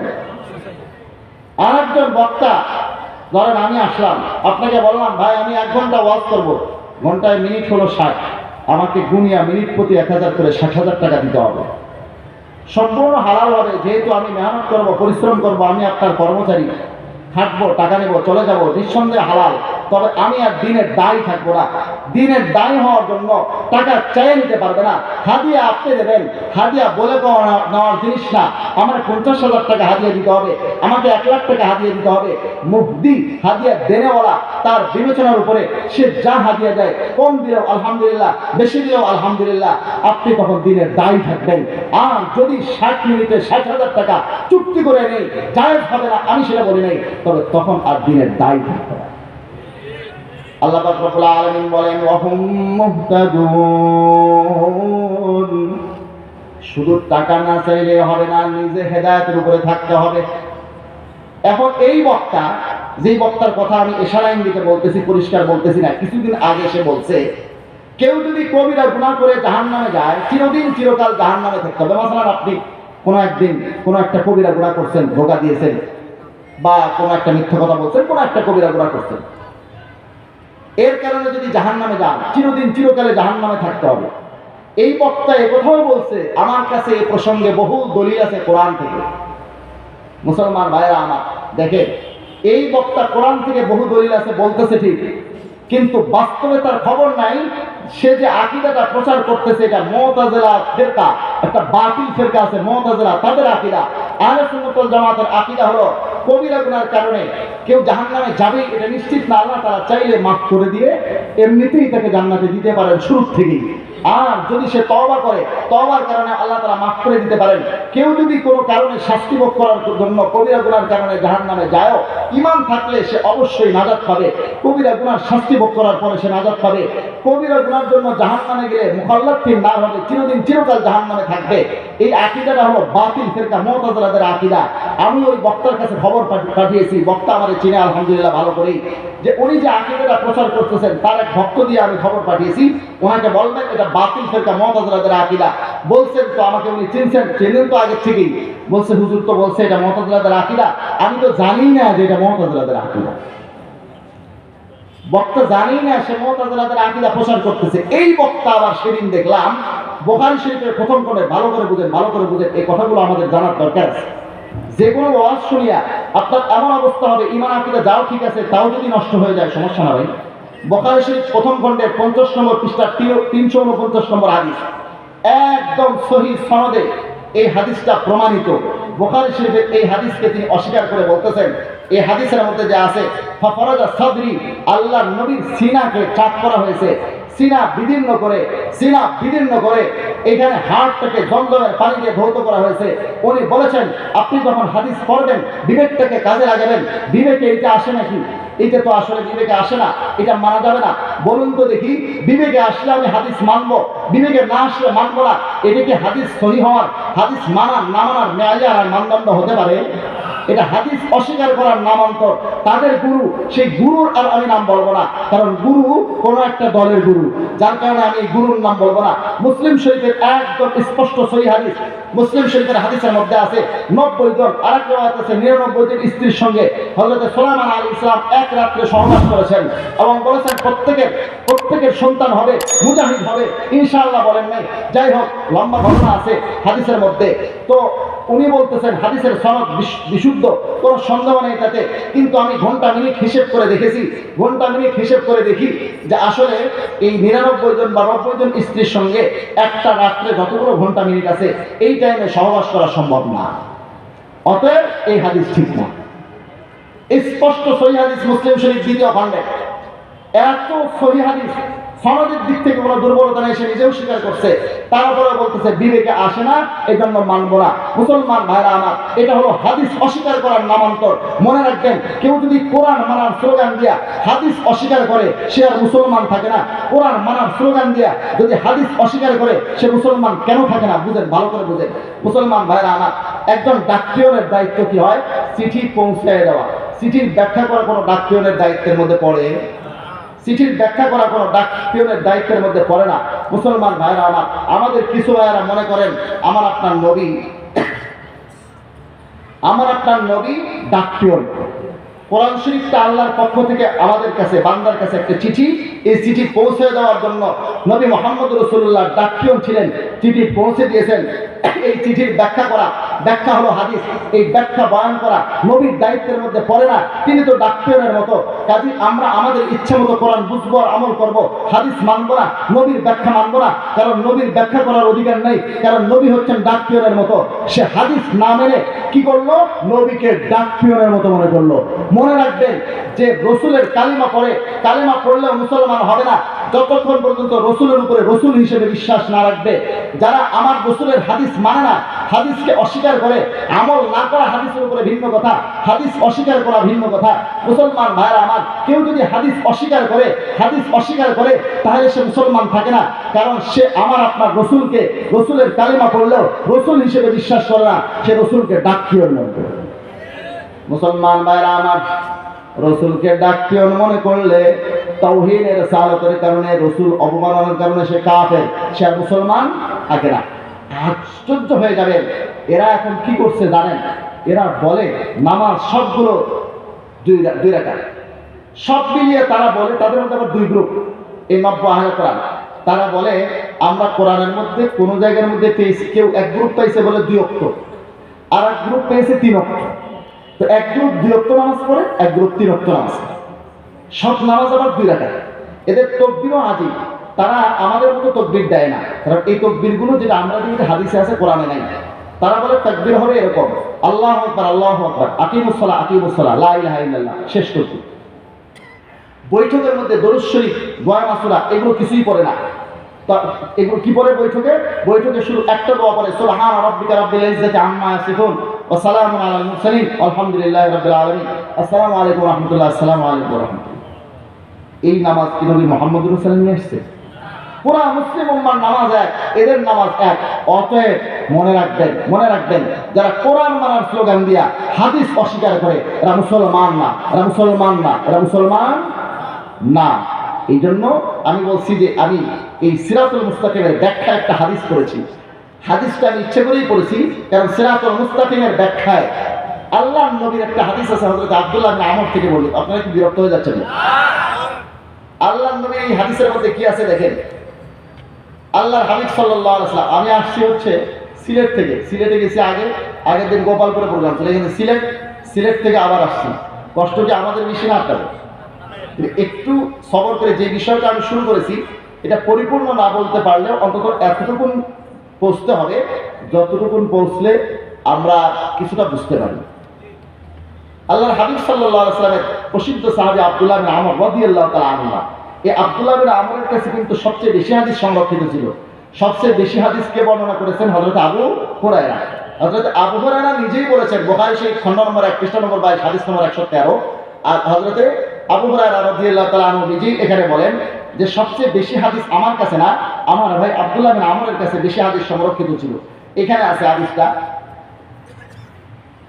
113 নম্বর হাদিস, 22 নম্বর পৃষ্ঠা বুখারী শরীফ প্রথম খণ্ডে। হযরত আবু হুরায়রা বলেন, মা মিন আসহাবিন নবী সাল্লাল্লাহু আলাইহি ওয়াসাল্লাম আহাদুন, আল্লাহর নবীর সাহাবীদের মধ্যে এমন কোন ব্যক্তি ছিলেন না আকসারা হাদিসান আনহু মিন্নি, যার কাছে আল্লাহর নবীর হাদিস আমি আবু হুরায়রার চেয়ে বেশি ছিল, ইল্লা মা কানা মিন আব্দুল্লাহ ইবনে আমর, একমাত্র আব্দুল্লাহ বিন আমর ছাড়া, ফাইন্নাহু কানা ইয়াকতুবু ওয়ালা আকতুব, কারণ তিনি লিখতেন আর আমি লিখতাম না। আব্দুল্লাহ বিন আমর লিখতেন আল্লাহর নবীর দরবারে বসে, আর আমি লিখতাম না, যার কারণে তার কাছে হাদিস ছিল আমার চেয়ে বেশি। এই আব্দুল্লাহ বিন আমর একটু বুজুর্গ টাইপের ছিলেন। কিরকম বুজুর্গ জানেন? ওনাকে বিবাহ দিয়েছেন ওনার পিতা। বুখারী শরীফে কয়েক জায়গায় এই হাদিসটা আসছে। বিবাহ দেওয়ার পরে বেটার বউকে জিজ্ঞাসা করছে যে আমার ছেলে কেমন? বলে রজুলুন সালিহ, বড় বুজুর্গ মানুষ। এখন পিতার মনে কৌতূহল যাচ্ছে। ওনার পিতা ছিলেন আমর ইবনে আস রাদিয়াল্লাহু তাআলা। আমর ইবনে আস আর ওনার ছেলে আব্দুল্লাহ বিন আমর, দুইজনের বয়সের ব্যবধান ছিল মাত্র 11 বছর। আমরা তো ছেলেদেরকে বিবাহ দেই না, বিবাহ দিতে দিতে বলি নিজের পায়ে দাঁড়া, নিজের পায়ে দাঁড়াইতে দাঁড়াইতে বয়স এমন হয় আর দাঁড়ানোর শক্তি থাকে না, ঠিক না? আমরা চিন্তা করি সন্তান এখন যদি বিয়ে দেই, ছাত্র অবস্থায় আছে, এর বউকে খাওয়াবে কে? ভাই আপনার যদি একটা মেয়ে থাকতো কে খাওয়াবে? ছাত্র অবস্থায় বিয়ে দিয়ে ওকে সব বাদ দিয়ে ঘর সংসারে নামাইতে হবে, কে বলছে? আমার যদি একটা মেয়ে থাকতো আমি পালতাম, আমার যদি অতিরিক্ত একটা ছেলে থাকতো পালতাম। পিতা মাতা যদি থাকে ছেলে মেয়ে উভয়, তাহলে বয়স হওয়া মাত্রই, আমি দেখেছি হযরত মাওলানা সৈয়দ আরশাদ মাদানী দামাত বরকাতুহুল আলিয়া, আমার উস্তাদ শেখুল ইসলাম হুসাইন আহমদ মাদানী রহমাতুল্লাহ পুরো খানদানের মধ্যে এই অল্প বয়সে বিবাহ দিয়ে দেয়। আফফান মনসুরপুরি সাহেব এখন আসেন, আমরা যখন দাওরা করে উনি মিশকাত করতেন, গতকাল সিলেটে একসঙ্গে বয়ান করেছি। মাওলানা আফফান মনসুরপুরি, সৈয়দ আফফান মনসুরপুরি দাওয়াত বরকাতুহুল আলিয়া মিশকাত করতেন, আমরা দাওরা করি, তখনই তো উনি বিবাহ করেছেন। এখন আমার সন্তানকে আমি অল্প যখন তার বয়স হয়, বিবাহের বয়স, বিবাহ দিলাম না কেন? এই মেয়ের দায়িত্ব কে নেবে? আচ্ছা, বিবাহ না দেওয়ার কারণে এই ছেলে যদি গুনাহ করে, এই গুনার দায়িত্ব কে নেবে? গুনার দায়িত্ব নেওয়া ভালো হবে না মেয়ের দায়িত্ব নেওয়া ভালো? যাই হোক, প্রসঙ্গ তো আমি বললাম, আসলে ছেলে মেয়েদের বিবাহের বয়স হলে বিবাহ দিয়ে দেওয়া উচিত, না হলে কিন্তু গুনাহ করলে অভিভাবকদের ঘাড়ে আসবে, এটা আমাদের জানানোর দরকার। আমা আলাইনা ইল্লাল বালাগ বলে দিলাম। আব্দুল্লাহ বিন আমর, ওনার পিতা ওনার মাঝে বয়সের ব্যবধান ছিল 11 বছর, তো ছেলেকে কিছু বলতে পারে না। আল্লাহর নবীকে বলছে, ইয়া রাসূলুল্লাহ, ছেলেকে বিবাহ দিলাম, তো ছেলের বউকে জিজ্ঞাসা করি ছেলে কেমন? বলে বড় বুজুর্গ মানুষ, আপনি একটু নসিহত করেন। আমার তো মনে হচ্ছে ছেলের সাথে ছেলের বউয়ের আজ পর্যন্ত দেখাই হয়নি, বিবাহ তো কয়েকদিন হয়ে গেছে। জিজ্ঞাসা করেছেন আল্লাহর নবী, কিরকম ইবাদত করো আব্দুল্লাহ? বলে হুজুর সারা রাত ইবাদত করি, দিনে প্রতিদিন রোজা রাখি, আর বলে প্রতিদিন এক খতম কোরআন শরীফ পড়ি। আচ্ছা বলেন তো দেখি, যেই লোকটা সারা রাত ইবাদত করে, প্রতিদিন রোজা রাখে, প্রতিদিন এক খতম কোরআন শরীফ পড়ে, বউয়ের সাথে সময় দেওয়ার তার টাইম আছে? সাক্ষাৎই হয় না, বিবাহ হয়েছে আজও পর্যন্ত সাক্ষাৎই হয় না। আল্লাহর হাবিব বললেন, ইন্না লিজাওজিকা আলাইকা হাক্কান ওয়া লিনাফসিকা আলাইকা হাক্কান, বলে তোমার নিজেরও হক আছে, তোমার শরীরেরও হক আছে, তোমার স্ত্রীরও হক আছে। তো উনি একটু বুজুর্গ টাইপের ছিলেন, যার কারণে হাদিস বর্ণনা করতেন কম, এমনি জানতেন অনেক হাদিস। এই সাহাবী আব্দুল্লাহ বিন আমর থেকে বর্ণিত। আল্লাহর হাবিব বলেন, ওয়া ইন্না বানি ইসরাঈলা তাফাররাকাত আলা সিনতাইনি ওয়া সাবঈনা মিল্লাহ, বনি ইসরাঈলরা বিভক্ত হয়ে পড়েছিল 72 দলে। ওয়া তাফতারিকু উম্মতি আলা 73 মিল্লাহ, আর এই উম্মত বিভক্ত হবে 73 দলে। কুল্লুহুম ফিন নারি ইল্লা মিল্লাতান ওয়াহিদা, বলে সবাই যাবে জাহান্নামে একটা দল ছাড়া। ক্বালু মান হিয়া ইয়া রাসূলুল্লাহ, আল্লাহর হাবিবকে সাহাবায়ে কেরাম প্রশ্ন করলেন, আমাদের জন্য রাস্তাটা সহজ হয়ে গেল। সাহাবায়ে কেরাম প্রশ্ন না করলে আমাদের জন্য রাস্তা একটু মুশকিল ছিল, আমরা তো আল্লাহর নবীকে পাইতাম না। সাহাবায়ে কেরাম প্রশ্ন করলেন, মান হিয়া ইয়া রাসূলুল্লাহ, একটা মাত্র নাজাতপ্রাপ্ত দল কারা? তাদের পরিচয়টা একটু আমাদেরকে বলে দেবেন। ক্বালা মা আনা আলাইহি ওয়া আসহাবী, আল্লাহর নবী বললেন, আমি নবী যে তরিকার উপরে চলি, আমার সাহাবায়ে কেরাম যে আদর্শের উপরে চলেন, এর উপরে যারা চলবে তারা একমাত্র নাজাতপ্রাপ্ত দল। নবীর তরিকা সাহাবায়ে কেরামের আদর্শের উপরে যারা চলবে না তারা বাতিল, তারা 72 দলের অন্তর্ভুক্ত। কথা কি পরিষ্কার না ভেজাল? পরিষ্কার। এখন এখানে যদি 73 জন ছেলে থাকে, আপনি ৭৩ জন ছেলেকে নিজের সন্তান বলে স্বীকৃতি দেবেন না নিজের ছেলেকে? ৭৩ জন মুরব্বী থাকলে সবাইকে আব্বা ডাকবেন না নিজের পিতাকে? আল্লাহর হাবিব আমাদেরকে এমন মানদণ্ড দিয়েছেন, নবীর সুন্নাত, সাহাবায়ে কেরামের আদর্শ, যাদের মধ্যে আছে হক নাই বাতিল, একদম ক্লিয়ার। এখন ৭৩ শতদল দেখলেও, ৭৩ শতদল থাকলেও হক দল চিনতে আমাদের কোনো অসুবিধা হবে না।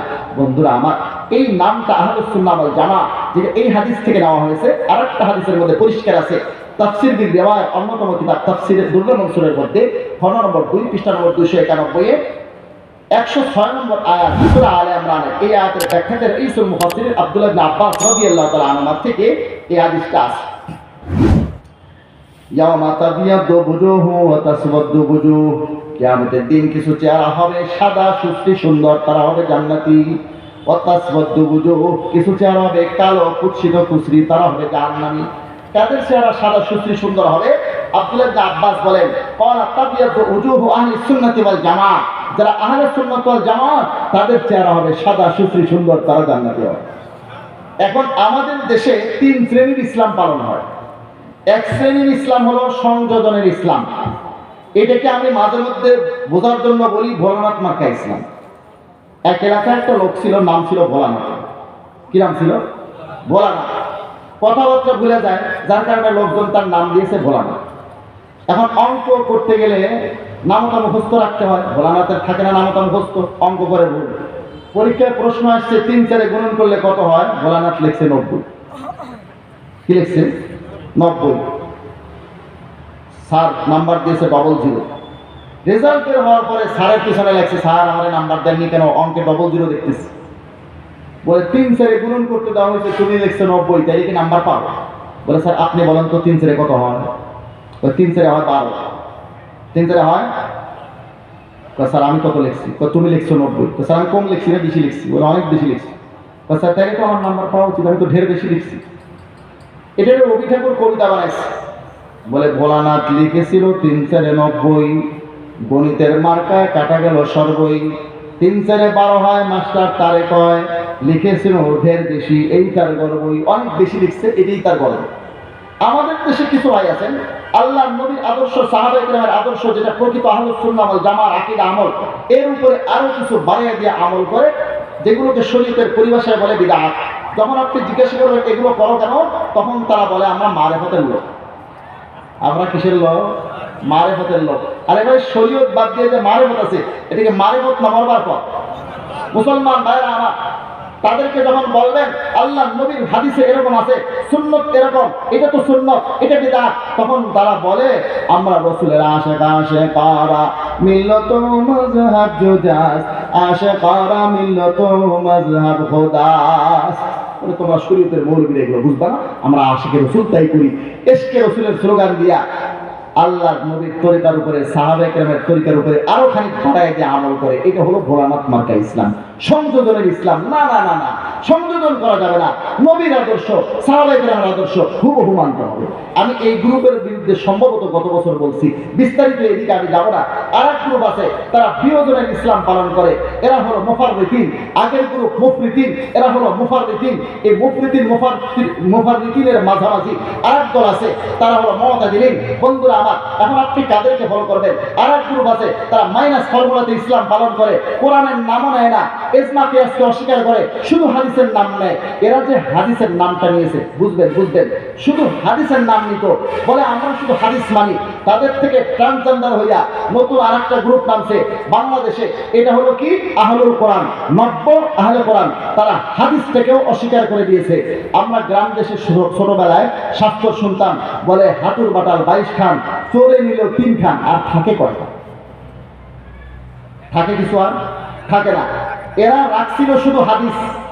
এখন এদের বাড়াবাড়ির কারণে আমি তো বলি নব্য আহলে কোরআনটা আমাদের বাংলাদেশে যে বর্তমানে মাথাচাড়া দিয়েছে, এর পিছনে দায়ী লামাজহাবি শায়েখরা।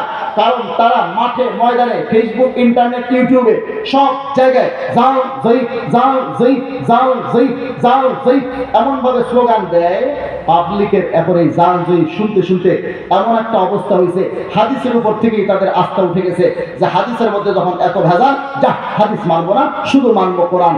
এরা যে ঈমান হারা হচ্ছে এর জন্য সম্পূর্ণ দায়ী লামাজহাবি শায়েখরা। মুসলমান ভাইরা আমার, আমি আপনাদেরকে বলি, এই লামাজহাবি শায়েখরা যে মাইনাস ফর্মুলাতে ইসলাম পালন করে, এইটা বাদ, এরা এখন ওয়াল জামাত সাহাবায়ে কেরামের জামাতকেও বাদ দিয়েছে। আমি এই বিষয়ে এখন বলতে গেলে লম্বা হয়ে যাবে। আমি অন্তত পক্ষে 50টা কিতাবের হাওয়ালা দিতে পারবো এখন এই মুহূর্তে, যে কিতাবগুলোতে তাদের গুরুরা লিখে রাখছে সাহাবায়ে কেরামকে মানা যাবে না। অন্তত পক্ষে উদাহরণস্বরূপ দু একটা কিতাব থেকে আমি আপনাদেরকে দেখাই যেখানে তারা লিখে রেখেছে যে সাহাবায়ে কেরামকে মানা যাবে না। আমার হাতে যে কিতাব আছে ফতোয়া ওয়ালামা হাদিস খন্ড নম্বর 6 পৃষ্ঠা নম্বর 371, লিখতেছে সাহাবী কা আমল দলিল नहीं होता, সাহাবীদের আমল শরীয়তের দলিল নয়। আজকে আহলে সুন্নাত কি পেহচান বইয়ের 215 পৃষ্ঠা লামাজহাবীদের শায়েখদের গুরুরা লিখছে खुलाफाए राशिदीনের ব্যাপারে उनके मसाइल पर गौर किया जाए तो कई मसाइल में उनके गलतियां हैं। खुलाफाए राशिदीনের সিদ্ধান্ত চিন্তা করলে দেখা যায় তাদের অনেক সিদ্ধান্তই নাকি ভুল। অথচ চারটি হাদিসের কিতাবে মুসনাদে আহমদ, সুনানে আবি দাউদ, সুনানে তিরমিজি, সুনানে ইবনে মাজাহ, 4টা হাদিসের কিতাব থেকে মিশকাত শরীফ খন্ড নম্বর 1 পৃষ্ঠা নম্বর 30 ইরবাদ ইবনে সারিয়া রাদিয়াল্লাহু তাআলা আনহু থেকে স্পষ্ট ভাষায় এখানে উল্লেখ রয়েছে।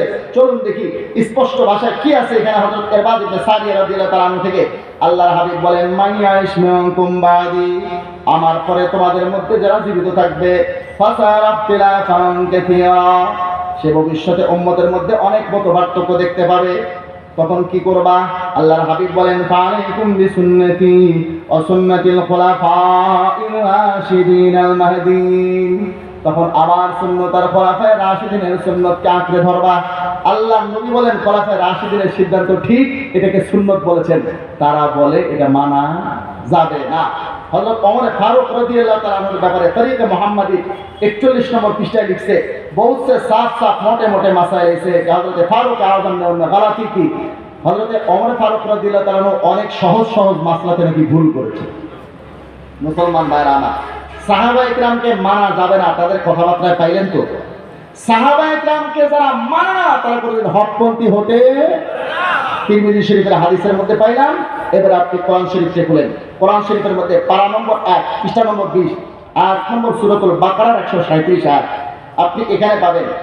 আল্লাহ পাক রব্বুল আলামিন বলেন সূরা বাকারার 137 নম্বর আয়াত, ফাইন আমানু বিমিথলি মা আমানতুম বিহি ফাকাদ ইহতাদাউ, ও আল্লাহর নবীর সাহাবীরা, গোটা পৃথিবীর মানুষ যদি তোমাদের সাহাবীদের মতো ঈমান আনে তবেই তারা হেদায়েত প্রাপ্ত। যাদের ঈমান আমল সাহাবায়ে কেরামের মানদণ্ড হবে না তারা পথভ্রষ্ট, তারা গোমরাহ। অতএব সাহাবায়ে কেরামকে যারা মানে না তারা বাতিল, সাহাবায়ে কেরামকে যারা মানে না তারা বাতিল, সাহাবায়ে কেরামকে যারা মানে না তারা বাতিল। যেই হোক, এখন লামাজহাবি শায়েখরা সাহাবায়ে কেরামকে মানে না। আমি তার 3টে জ্বলন্ত উদাহরণ দিচ্ছি।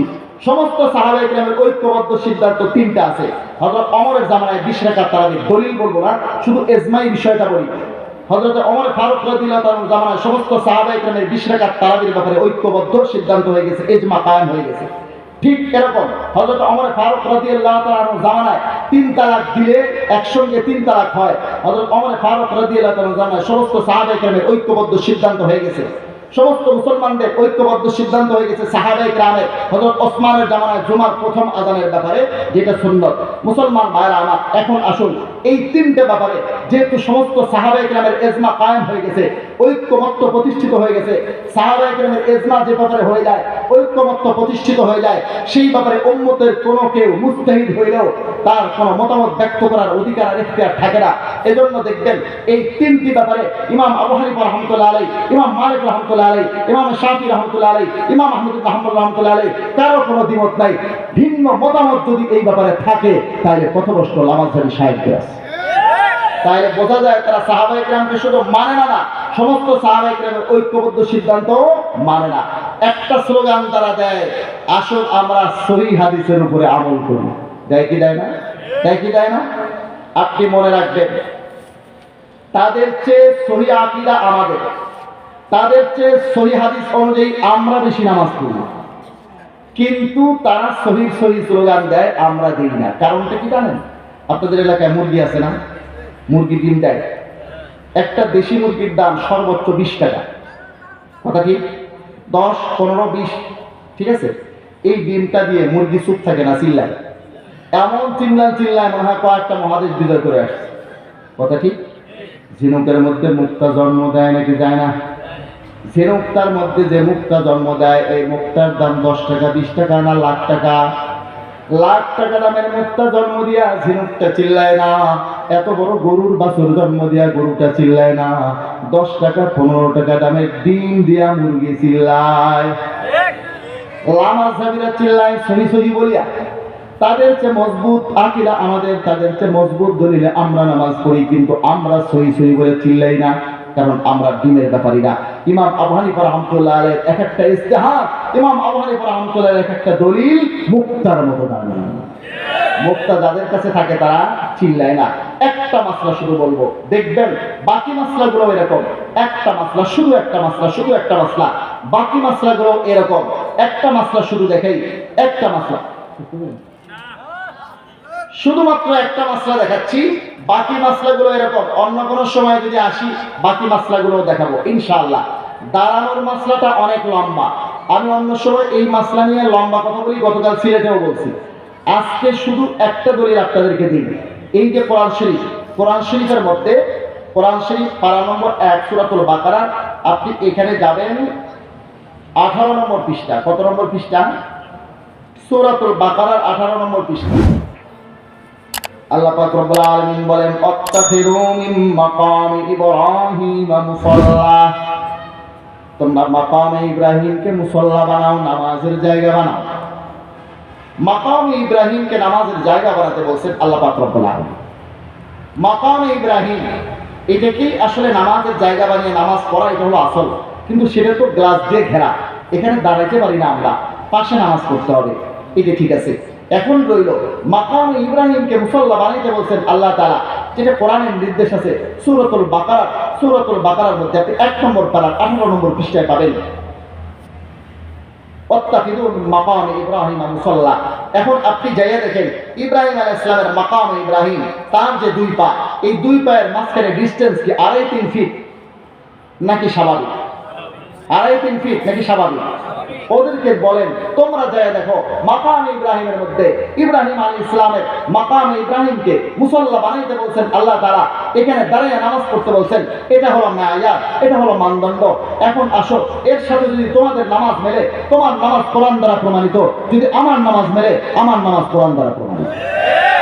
এটার উপরে হাদিসের দলিল আছে, বুঝবেন না যে হাদিসের দলিল নাই। লম্বা আলোচনা আছে, কাজে আজকে বাকি লম্বা আলোচনা আমি বলবো না, অন্য কোনো সময় আসলে এর উপরে অন্ততপক্ষে 15-20 মিনিট বলতে হবে, বিভিন্ন হাদিস থেকে রেফারেন্স দিয়া। তারা একটা হাদিসের প্রাসঙ্গিক আলোচনার থেকে ভুল বুঝে আঙ্গুলের উপর আঙ্গুল তুলে দিয়া পায়ের সাথে পা লাগা দেওয়ার মতো যে আমলটা করে, খুশু খুশু বিধ্বংসী আমল, নামাজের রূপ যেটা খুশু খুশু, এটাই নষ্ট করে দেয়। এটা একবারে সম্পূর্ণ হাদিস বিরোধী আমল। 2.5-3 ফিট পা ছড়িয়ে নামাজ পড়ার কথা কোনো হাদিসে নাই, আঙ্গুলের উপর আঙ্গুল তুলে দেওয়ার কথা কোনো হাদিসে নাই, যেটা তারা করে। বন্ধুরা আমার, এটা বিস্তারিত দলিল ইনশাআল্লাহ অন্য কোনো সময় বলবো। আমি আর যেই মাসলাটা বলতে চাচ্ছি দলিল দিয়া, এটা হলো হাত বাঁধা। নামাজের প্রথম মাসলা হলো হাত বাঁধা, এখান থেকে সিরিয়াল শুরু। সূরা ফাতিহা তো একটু পরে, এরপরে আপনি আমিন বলার সিরিয়াল আরেকটু পরে, রফুল ইয়াদাইন বারবার হাত তোলার সিরিয়াল আরেকটু পরে। হাতটা বাঁধবো কোথায়? বুকের উপরে না নাভির নিচে? এই ব্যাপারে আমাদের কিছু ভাইয়েরা বক্তব্য দেয়, আপনি যদি বুকের উপরে হাত না বাঁধেন আপনার নামাজ সহিহ হাদিস মোতাবেক হলো না, আপনার নামাজ বুখারী শরীফের হাদিস মোতাবেক হলো না। বন্ধুরা আমার, আসলে আমরা একটু বাস্তব চিত্রটা দেখি, আসলে কার দলিলটা মজবুত, কার নামাজটা বেশি বিশুদ্ধ হাদিসে আদায় হয়। আমরা যে হাত বাঁধি, এখানে হাত বাঁধার নিয়ম এবং জায়গা দুটোই আমি আপনাদেরকে দেখাচ্ছি। হাত আমরা বাঁধার সময় ডান হাত বাম হাতের উপর রাখি, কথা ঠিক আছে? এই কথাটা আপনি মুসলিম শরীফ খণ্ড নম্বর 1 পৃষ্ঠা নম্বর 173 পাবেন। মুসলিম শরীফ 1 নম্বর খণ্ডের 173 নম্বর পৃষ্ঠা, এখানে আপনি পাবেন হযরত ওয়াইল বিন হুজর রাদিয়াল্লাহু তাআলা আনহু থেকে বর্ণিত। মুসলিম শরীফ খণ্ড নম্বর 1 পৃষ্ঠা নম্বর 173, হযরত ওয়াইল বিন হুজর রাদিয়াল্লাহু তাআলা আনহু বলেন, আল্লাহর হাবিব সাল্লাল্লাহু আলাইহি ওয়াসাল্লাম নামাজ কিভাবে পড়তেন? বলে সুম্মা ওয়াদা ইয়াদাহু ইয়ুমনা আলাল ইসরা, আল্লাহ রাসূল নিজের ডান হাতটাকে বাম হাতের উপর রাখতেন। আমরা ডান হাত বাম হাতের উপরে রাখলাম। চলুন সামনে আরো কাজ আছে, এরপরে আমরা ডান হাত দ্বারা বাম হাতকে ধৌত করি। আপনি চলুন তিরমিজি শরীফ খণ্ড নম্বর 1 পৃষ্ঠা নম্বর 59 হাদিস নম্বর 252, এখানে দেখুন তিরমিজি শরীফের একেবারে প্রথম খণ্ড 59 নম্বর পৃষ্ঠায় পাবেন আল্লাহ নবী কেমন ভাবে নামাজ পড়াইতেন। কানা রাসূলুল্লাহ সাল্লাল্লাহু আলাইহি ওয়াসাল্লাম ইয়াউমুনা ফায়াখুযু শিমালাহু বিয়ামিনিহি। আল্লাহ নবী আমাদের ইমামতি করতেন। সাহাবী বলেন আল্লাহ নবী নিজের বাম হাতকে ডান হাত দ্বারা ধরতেন, বাম হাতকে ডান হাত দ্বারা ধরতেন, আমরা যেভাবে ধরি। ভাই আমরা এরপরে 3 আঙ্গুল জেরার উপরে রাখি, বাহুর উপরে রাখি। চলুন এটাও আমরা হাদিস থেকে আমল করি। বুখারী শরীফ খণ্ড নম্বর 1 পৃষ্ঠা নম্বর 102 হাদিস নম্বর 740 হযরত সাহেব ইবনে সাদ রাদিয়াল্লাহু তাআলা আনহু থেকে বর্ণিত। হযরত সাহেব ইবনে সাদ রাদিয়াল্লাহু তাআলা আনহু কি বলেন দেখেন। হযরত সাহেব ইবনে সাদ বলেন কানা নাসুন ইউমারুনা ইয়াদা রাজুলুল ইয়াদাল ইউমনা আলা জিরাহিল ইসরা ফিস সালাত। আল্লাহ রাসূল সাল্লাল্লাহু আলাইহি ওয়াসাল্লামের সাহাবীদেরকে নির্দেশ দেওয়া হতো তারা যেন নিজের ডান হাতকে বাম জেরার উপরে রাখে। আমরা হাতের উপরে হাত রাখার হাদিসের উপর আমল করেছি, ডান হাত দ্বারা বাম হাতকে ধরার উপর আমল করেছি। এখন এই 3 আঙ্গুল আমরা জেরার উপরে রাখি, বাহুর উপরে রাখি। যেহেতু হাতকে জেরার উপরে, ডান হাতকে বাম জেরার উপরে রাখার কথা আছে, 3টা হাদিসের উপর আমাদের আমল হয়ে গেল। ভাই যেইসা রূহ ওইসা ফেরেশতা, নেতা যেরকম তার অনুসারীও সেরকম হয়। আমাদের এই লামাল সাহেবী শায়েখদের অন্যতম মান্যবর আছেন নাসিরউদ্দিন আলবানী, যিনি সালাত সম্পাদনের পদ্ধতি নামে একটা বাংলা বই ওনারা অনুবাদ করেছেন, সিফাতু সালাতুন নবী বলে আরবি বই। এই যে দেখেন সিফাতু সালাতুন নবী আরবি, বাংলা বাইর করছেন সালাত সম্পাদনের পদ্ধতি, তাওহীদ পাবলিকেশন থেকে। এই নাসিরউদ্দিন আলবানী তাদের মধ্যে সবচেয়ে বড় আলেম, 1000 বছরের বড় আলেম বলে উনি। কিন্তু ওনার একাডেমিক যোগ্যতা হলো উনি কুদুরি পর্যন্ত পড়ছেন, বাস শেষ। এরপরে ঘড়ির মেকারি, কাঠ মিস্ত্রির কাজ, এই করতে গিয়ে নিজে নিজে স্বশিক্ষিত হতে যা যা করা দরকার করছেন। এরপরে স্বশিক্ষিত হইয়া হাদিসের উপরে হুকুম লাগান। আল্লাহর বান্দা, কোনো মানহাজ নেই ওনার সামনে, কোন রকম কোন তরিকা, কোন মানহাজ নির্দিষ্ট কোন সঠিক চিন্তাধারা উনি অনুসরণ করতেন না। আল্লাহর এই বান্দা সকালবেলা যেই হাদিসকে যেই ধরনের সনদের উপরে ভিত্তি করে যায়িফ বলতেন, বিকালবেলা সেই হাদিসকে বলেন সহিহ, বিকালবেলা যে হাদিসকে বলেন সহিহ, সকালবেলা সেই হাদিসকে বলেন যায়িফ। এই ধরনের আবল তাবল সিদ্ধান্ত দিয়েছেন নাসিরউদ্দিন আলবানী। তারা তাদেরকে বলে 1000 বছরের শ্রেষ্ঠ মুহাদ্দিস। এখানে লিখছে দেখেন, এখানে লিখছে 1000 বছরের তিনি শ্রেষ্ঠ মুহাদ্দিস ছিলেন। এই যে 1000 বছরেরও বেশি কাল ধরে হাদিস শাস্ত্রে যে খেদমত হয়নি, তিনি 20 শতাব্দীতে তা করার তৌফিক লাভ করেন। মানে ইবনে হাজার আসকালানির থেকেও তিনি বড় আলেম, হাফেজ ইবনে হাজার আসকালানির থেকে বড় আলেম, হাফেজ জাইরের থেকে বড় আলেম, 1000 বছরের শ্রেষ্ঠ মুহাদ্দিস।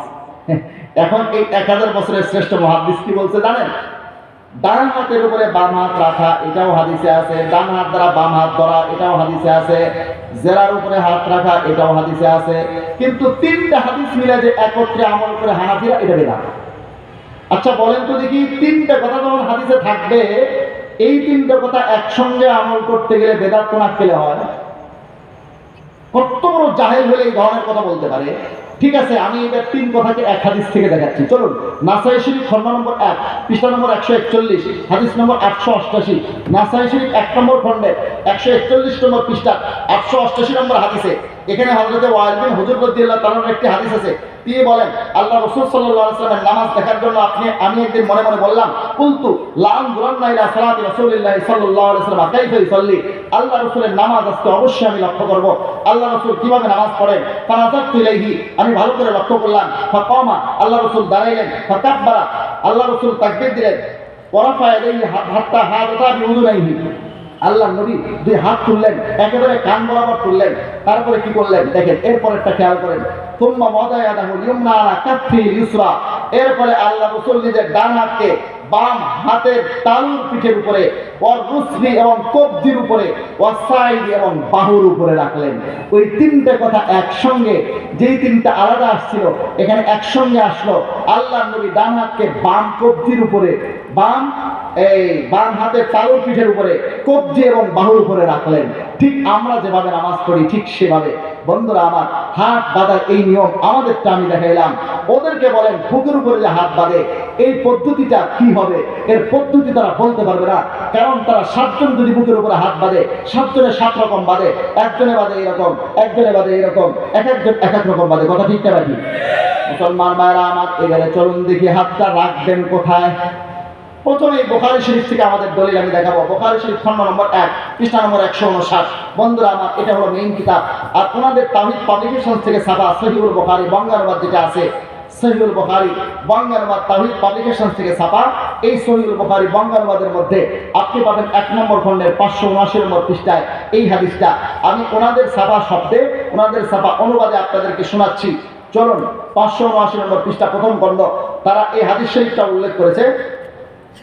ওয়াদা আলী রাদিয়াল্লাহু আনহু কাফাহু আলা রুসবিল আইসারি, আলী রাদিয়াল্লাহু আনহু সালাতে সাধারণত তার ডান হাতের পাঞ্জা বাম হাতের কবজির উপর রাখতেন, ডান হাতের পাঞ্জা বাম হাতের কবজির উপরে রাখেন, রেখে ছেড়ে দেন। দেখেন কোথায় যাবে? মাথার উপর। কই যাবে? নাভির নিচে। এটা হযরত আলী রাদিয়াল্লাহু তাআলা আনহুর হাদিস থেকে বোঝা যায়, যেটা বুখারী শরীফের মধ্যে আছে। আরো যদি পরিষ্কার দেখতে চান, বুখারী শরীফের এই হাদিসের আরো অজাহাত আসবে। ইমাম বুখারী রাহমাতুল্লাহ ওস্তাদের কিতাব মুসনাদ আহমদ খণ্ড নম্বর 2 পৃষ্ঠা নম্বর 222 হাদিস নম্বর 875 শোয়েব আরনাউত রাহমাতুল্লাহ তাহকিক সহ এই কিতাবটা সেফে এসেছে। ইমাম আহমদ ইবনে হাম্বল রাহমাতুল্লাহ লেখা। এটা হলো আপনার দ্বিতীয় খণ্ড 222 নম্বর পৃষ্ঠা আর 875 নম্বর হাদিস। আর আলী রাদিয়াল্লাহু আনহু قال, মনে রাখবেন তাদের দাদা হুজুর ইবনুল কাইয়িম রাহমাতুল্লাহ আলাইহি এই হাদিসকে সহিহ বলে গেছেন। ইন্না মিনাস সুন্নাতি সালাতি ওয়া যালাতু আলা রাকুতি তাহতা সুরাতি, নিশ্চয় নামাজের মধ্যে সুন্নাত হলো এক হাতের তালু আর এক হাতের তালু পিঠের উপরে রাখা। তাহতা সুরাতি, তাহতা মানে নিচে, সুরা মানে নাভি, তাহতা সুরাতি মানে হলো নাভির নিচে। কোন জায়গায়? তাইলে নাভির নিচে হাত বাঁধার হাদিস আছে না নাই? আমরা যেভাবে হাত বাঁধি সেটা আছে না নাই? আরো একটা কিতাব দেখাবো, মুসান্নাফ ইবনে আবি শাইবা। এটা হলো ইমাম বুখারী রাহমাতুল্লাহ আলাইহির একজন ওস্তাদের লেখা। ইমাম বুখারী রাহমাতুল্লাহ আলাইহি তিনি ওস্তাদ, ইমাম মুসলিমের ওস্তাদ, ইমাম নাসাইর ওস্তাদ, সিহাসের তার অধিকাংশ লেখকদের ওস্তাদ। ইমাম আবু বকর ইবনে আবি শাইবা, যার জন্ম 159 হিজরিতে, ইন্তেকাল 235 হিজরিতে। ইমাম বুখারী রাহমাতুল্লাহ জন্ম 194 হিজরিতে, ইন্তেকাল 256 হিজরিতে। এই মুসান্নাফ ইবনে আবি শাইবা 3 নম্বর খণ্ডের 320 নম্বর পৃষ্ঠা 3959 নম্বর হাদিসে আপনি পাবেন হযরত ওয়াইল বিন হুজুর বলেন, রাআইতুন নাবিয়্য সাল্লাল্লাহু আলাইহি ওয়াসাল্লাম, আমি আল্লাহর নবীকে দেখেছি, ওয়াজা ইয়ামিনাহু আলা শিমালি ফিস সালাতি তাতা সুরতি, আল্লাহর নবী নিজের ডান হাতকে বাম হাতের উপর রেখেছেন, ফিস সালাতি নামাজের মধ্যে, তাহতা সুরতি, তাহতা মানে নিচে, সুররা মানে নাভি, তাহতা সুরতি মানে নাভির নিচে। আমরা যেভাবে হাত বাঁধি, যেখানে বাঁধি, স্পষ্ট সহিহ হাদিসে আছে না নাই? এটা মুসান্নাফ ইবনে আবি শাইবার যে হাদিস, তার মধ্যে কোনো দুর্বল রাবি নাই। বন্ধুরা আমার, মাসাইল আহমদ ইসহাকের মধ্যে ইমাম ইসহাক রাহমাতুল্লাহ আলাইহি, যিনি ইমাম বুখারীর ওই ওস্তাদ যার পরামর্শে ইমাম বুখারী রাহমাতুল্লাহ বুখারী শরীফ লিখেছেন, তিনি বলেছেন তাহাতা সুররা, নাভির নিচে হাত বাঁধার আমলটা আকওয়া ফিল হাদিস, হাদিসের দিক থেকেও মজবুত, ওয়া আকরাবু ইলা তাওয়াদু, আর বিনয় প্রকাশের বেশি উপযুক্ত। আমার যে সমস্ত বন্ধুরা বর্তমানে তাদের বাপদাদাদের পড়া নামাজ, যেটা বিশুদ্ধ দলিল আদায় হতো, সেটা বাদ দিয়ে নতুন তরদের নামাজ শুরু করেছেন, টুপি টাপি সারা নামাজ পড়ে, ঠ্যাং ঠুং অস্বাভাবিক ছড়াইয়া বুকের উপরে হাত বেঁধে এইভাবে নামাজ পড়ে। আমি বলি, তুমি এইভাবে কি তোমার ওস্তাদের সামনে দাঁড়াইতে পারবা? তোমার মুরব্বির সামনে ঠ্যাং ঠুং ছড়াইয়া বুকের উপরে হাত বেঁধিয়া এরকম দাঁড়াইতে পারবা? তাইলে বোঝা যায় এটা বিনয়ের দাঁড়ানো না। যেইভাবে তোমার ওস্তাদের সামনে, মুরব্বির সামনে তুমি দাঁড়াইতে পারো না, তোমার রবের সামনে তুমি কেমনে দাঁড়াবে? এই জন্য আমরা যেহেতু নাভির নিচে হাত বাঁধার এই আমলটা দলিলের দিক থেকেও মজবুত পাই, বিনয় প্রকাশের বেশি উপযুক্ত পাই, এজন্য আমরা এটাকে গ্রহণ করেছি, আমরা এটাকে অগ্রাধিকার দেই। যে আমাদের নামাজ মজবুত দলিলের দ্বারা, সহিহ হাদিসের দ্বারা, বুখারী শরীফের হাদিসের দ্বারা প্রমাণিত হলো নাকি হলো না? মুসলমান ভাইরা আমার, পক্ষান্তরে তাদের হাদিসটা কোথায় সেটাও আমরা একটু দেখি। তাদের হাদিস বুখারী শরীফে নাই।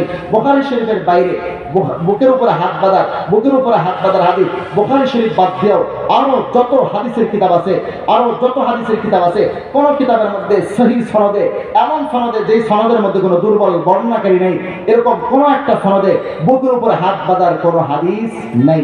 বুকের উপরে হাত বাঁধার সবচেয়ে মজবুত হাদিসটা আছে ইবনে খুজাইমা শরীফে 1 নম্বর খণ্ডে 207 নম্বর পৃষ্ঠা 479 নম্বর হাদিসে। এই 2 থেকে 4 মিনিট এর মধ্যে ইনশাআল্লাহ আমি আলোচনা শেষ করব। একটু সকলের দোয়া নিয়ে যাবেন। দেখেন সহিহ ইবনে খুজাইমা শরীফ, এই কিতাবটা আমি কথা শুরু করে ফেলছি তো, আর মাঝখানে তো রাখতে পারতেছি না। এখন ওদের দলিল না দেখাইলে বলবে আমাদের দলিল দেখাই নাই। ইবনে খুজাইমা শরীফ আমার হাতে। এই ইবনে খুজাইমা শরীফের 1 নম্বর খণ্ড অরিজিনাল নুসখা, বাইরুতের নুসখা এটা। আপনি আসেন 207 নম্বর পৃষ্ঠা প্রথম খণ্ডে 479 নম্বর হাদিস। এখানে আছে হযরত ওয়াইল বিন হুজুর রাদিয়াল্লাহু তাআলা থেকে বর্ণিত, সাল্লাল্লাহু মা রাসূলিল্লাহ সাল্লাল্লাহু আলাইহি ওয়াসাল্লাম, আমি আল্লাহ রাসূলের সঙ্গে নামাজ পড়েছি, ওয়া ওয়াদা ইয়াদাহুল ইয়ুমনা আলা ইয়াদিল ইসরা আলা সাদরিহি, আল্লাহ রাসূল নিজের ডান হাতকে বাম হাতের উপর রেখেছেন, আলা সাদরিহি বুকের উপর। এই যে বুকের উপরের হাদিস পাওয়া গেল নাকি গেল না? আছে হাদিস। আমাদের কিছু ভাইরা একটু বাড়াইয়া বলেন বুকের উপরে হাত বাঁধার কোনো হাদিস নাই। এটা ঠিক না। বুকের উপরে হাত বাঁধার হাদিস আছে, তবে বুখারী শরীফে নাই। বুকের উপরে হাত বাঁধার হাদিস আছে, তবে কোন সহিহ হাদিস এখন আপনারা বলতে পারেন এটাই যে তাদের কাছে সবচেয়ে মজবুত, এর চেয়ে মজবুত দলিল তো তাদের কাছে থাকতে পারে না। ভাই আমি তাদের কথা থেকেই দলিল দিচ্ছি। জাল হাদিসের কবলে রাসূলের সালাত, একটা বই শেখ মুজাফফর বিন মুহসিন ভাই লিখেছেন। আমার এই লামাসাবি বন্ধুটি জাল হাদিসের কবলে রাসূলের সালাত বই লিখেছেন, ভেতরে জালিয়াতিতে ভর্তি। এগুলো তো এখন দেখানোর সময় নেই। আপনি 223 নম্বর পৃষ্ঠায় যান, এর 223 নম্বর পৃষ্ঠায় তিনি লিখতেছেন হাত বাঁধা সম্পর্কে সহিহ ইবনে খুজাইমাতে ওয়াইল বিন হুজর রাদিয়াল্লাহু তাআলার বর্ণিত হাদিসের চেয়ে বিশুদ্ধ কোনো হাদিস আর নাই। মানে তাদের ঝুলিতে এই ইবনে খুজাইমা শরীফ, এই কিতাবের হাদিসের চেয়ে বিশুদ্ধ আর কোনো হাদিস আর তাদের কাছে নাই, সেটা তারা নিজেরাই তো লিখে দিয়েছেন। বন্ধুরা আমার, এবারে আসুন, তাদের কাছে সবচেয়ে মজবুত যে দলিলটা আছে বুকের উপরে হাত বাঁধা, সেই হাদিসটা কতটা দুর্বল আমি সেটা আপনাদেরকে এখন একেবারে দলিল প্রমাণ দিয়ে দেখিয়ে দিব। আমি মুখস্থ বলবো না, আমার লামাসাবি বন্ধুদের মতো জবাব দেব না। তারা চোখ বুঝে হানাফিদের দলিল দেখলেই জাল জয়ীফ, জাল জয়ীফ, জাল জয়ীফ, সহি হলেও জাল, নিজেদের দলিল জাল হলেও সহি। ওনাদের এসব কাণ্ড কারখানা দেখে আমার শেখ সাদি রহমতুল্লাহ একটা গল্প মনে পড়ে। শেখ সাদি রহমতুল্লাহ একবার শিক্ষা সফরে জায়গা দেখেন, ওনারা দোস্ত ছাগলের চোখে সবুজ রঙের চশমা পরে নিয়েছে। বলে দোস্ত ছাগলের চোখে সবুজ রঙের চশমা, ছাগলকে কি কেউ চশমা পরায়? তুমি আর কাজ পাওনি? বলে ভাই অনাবৃষ্টির কারণে ঘাস সব শুকিয়ে গেছে, ছাগল আর খায় না, এর হাড্ডির মগজ শুদ্ধ শুকায় যায়। এজন্য আমি অভিনব পন্থা আবিষ্কার করেছি, ছাগলের চোখে সবুজ রঙের চশমা পরিয়ে দিয়েছি। এখন সব শুকনা ঘাসগুলো তাজা ঘাস মনে করে খাচ্ছে, রীতিমতো হৃষ্টপুষ্ট হচ্ছে, মোটা তাজা হচ্ছে, লাভ তো হচ্ছে। আমাদের লামাসাবি বন্ধুদের অবস্থা হয়েছে শেখ সাদি রহমতুল্লাহ ছাগলের মতো। এই শায়েখরা, তাদের পাবলিক না, শায়েখরা যখন তারা নিজেদের দলিল দেখেন, সহিহ বুখারীর চশমা পরে নেন, সব সহিহ বুখারী, সহিহ বুখারী, সহিহ বুখারী, জাল হলেও সহিহ। আর আমাদের হাদিস যখন দেখেন তখন হানাফিদের দলিল দেখার সময় জাল জয়ীফের চশমা পরে নেন। আমাদেরটা দেখার সময় জাল জয়ীফ, সব জাল জয়ীফ দেখা যায়। নিজেদেরটা দেখার সময় সহিহ বুখারী, সব সহিহ বুখারী দেখা যায়। আমি তাদের মতো করবো না, আমি দেখাচ্ছি এই হাদিস দুর্বল কেন। মনে রাখবেন, আল্লাহ রসুলের কথা হিসেবে কোনো হাদিস দুর্বল হতে পারে না। হাদিস দুর্বল হয় কখন? বুঝেন হাদিস জয়ীফ কখন হয়। আপনি আজকে মাহফিলে আসছেন, হুজুর একটা কথা বলছেন, আপনি কালকে দৃঢ় চিত্তে বলতে পারবেন আমি নিজে কানে হুজুর থেকে কথাটি শুনেছি, কথা ঠিক কিনা? আপনি মাহফিলে আসেননি, আপনি এক চিট থেকে শুনছেন, সে এক বাটপার থেকে বাটপার, এক টাউট থেকে। চিট বাটপার টাউট তিনজনের মাধ্যমে যে কথাটি আপনার কাছে পৌঁছবে তার কোনো ভ্যালু থাকবে, গুরুত্ব থাকবে? থাকবে না। হুজুর দুর্বল কথা বলছেন না মাধ্যম দুর্বল হওয়ার কারণে? মাধ্যম দুর্বল হওয়ার কারণে। আল্লাহ নবীর হাদিস জয়ীফ হয় যদি মাঝখানে সনদে দুর্বল রাবী থাকে। এখানে সনদের মধ্যে দুর্বল বর্ণনাকারী রয়েছেন মুআম্মাল, যার পূর্ণ নাম মুআম্মাল বিন ইসমাইল।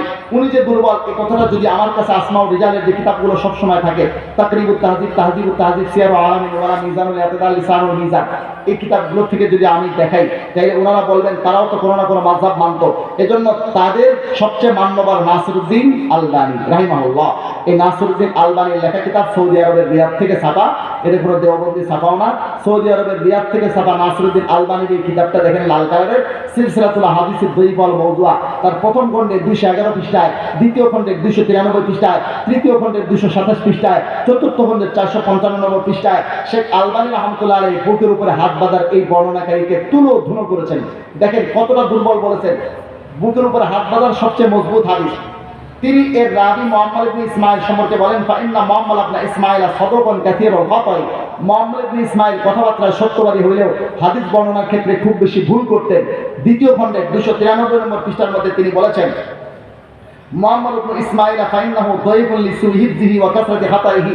মুআম্মাল ইবনে ইসমাইল দুর্বল, তার স্মরণশক্তি খারাপ হওয়ার কারণে, খুব বেশি ভুল করার কারণে। অকাল আল বুখারী ও মুনকারুল হাদিস, আলবানী বলেন রাহিমাহুল্লাহ যে ইমাম বুখারী রাহমাতুল্লাহ বলেছেন তাকে মুনকারুল হাদিস। কাকে? এই মুআম্মালকে। মুনকারুল হাদিস কাকে বলে বুঝেন? এটা একটা পারিভাষিক শব্দ।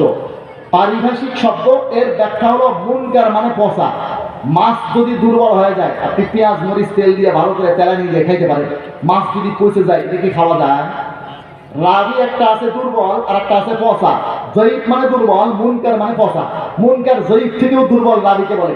ইমাম বুখারী রাহমাতুল্লাহ বলেছেন, আমি যাকে মুনকার বলি তার থেকে আখজে হাদিস গ্রহণ করা আমি বৈধ মনে করি না। এমন একজন বর্ণনাকারী হচ্ছেন বুকের উপরে হাত বাঁধার সবচেয়ে মজবুত হাদিসের রাবি। চলুন তৃতীয় খণ্ডের মধ্যে 227 নম্বর পৃষ্ঠার মধ্যে আলবানী রাহিমাহুল্লাহ বুকের উপরে হাত বাঁধে এই বর্ণনাকারী সম্পর্কে বলেন, ওয়াল মুহাম্মদ হাযা যায়ফুন লিসাহিবহি, এই মুহাম্মদ দুর্বল, তার স্মরণ শক্তি খারাপ হওয়ার কারণে। চতুর্থ খণ্ডের মধ্যে 455 নম্বর পৃষ্ঠার মধ্যে তিনি বলেন, ওয়াহাদা ইসনাদুন যায়ফুন ইল্লাতুল মুহাম্মদ হাযা, এই সূত্র দুর্বল, তার কারণে মুহাম্মদ। এই বুকের উপরে হাত বাঁধার সবচেয়ে মজবুত হাদিস যেটা তারা দলিল দেয়, এই হাদিসের মধ্যে যে রাবী আছেন মুহাম্মদ, তিনি মজবুত না দুর্বল? আমরা বলছি না তাদের লোক, যাকে তারা 1000 বছরের শ্রেষ্ঠ মুহাদ্দিস বলেন, তিনি বলছেন তিনি অসম্ভব দুর্বল। এই অসম্ভব দুর্বল বর্ণনাকারীর বর্ণিত হাদিসটা এটা কি সহিহ না দুর্বল? বুকের উপরে হাত বাঁধার সবচেয়ে মজবুত হাদিসটার এই দশা, বাকিগুলোর অবস্থা সহজেই অনুমান করা যায়। এক লোকের বলে 10টা ছেলে ছিল, তার মধ্যে যেটা সবচেয়ে ভালো সেটা তুলে ফেলে।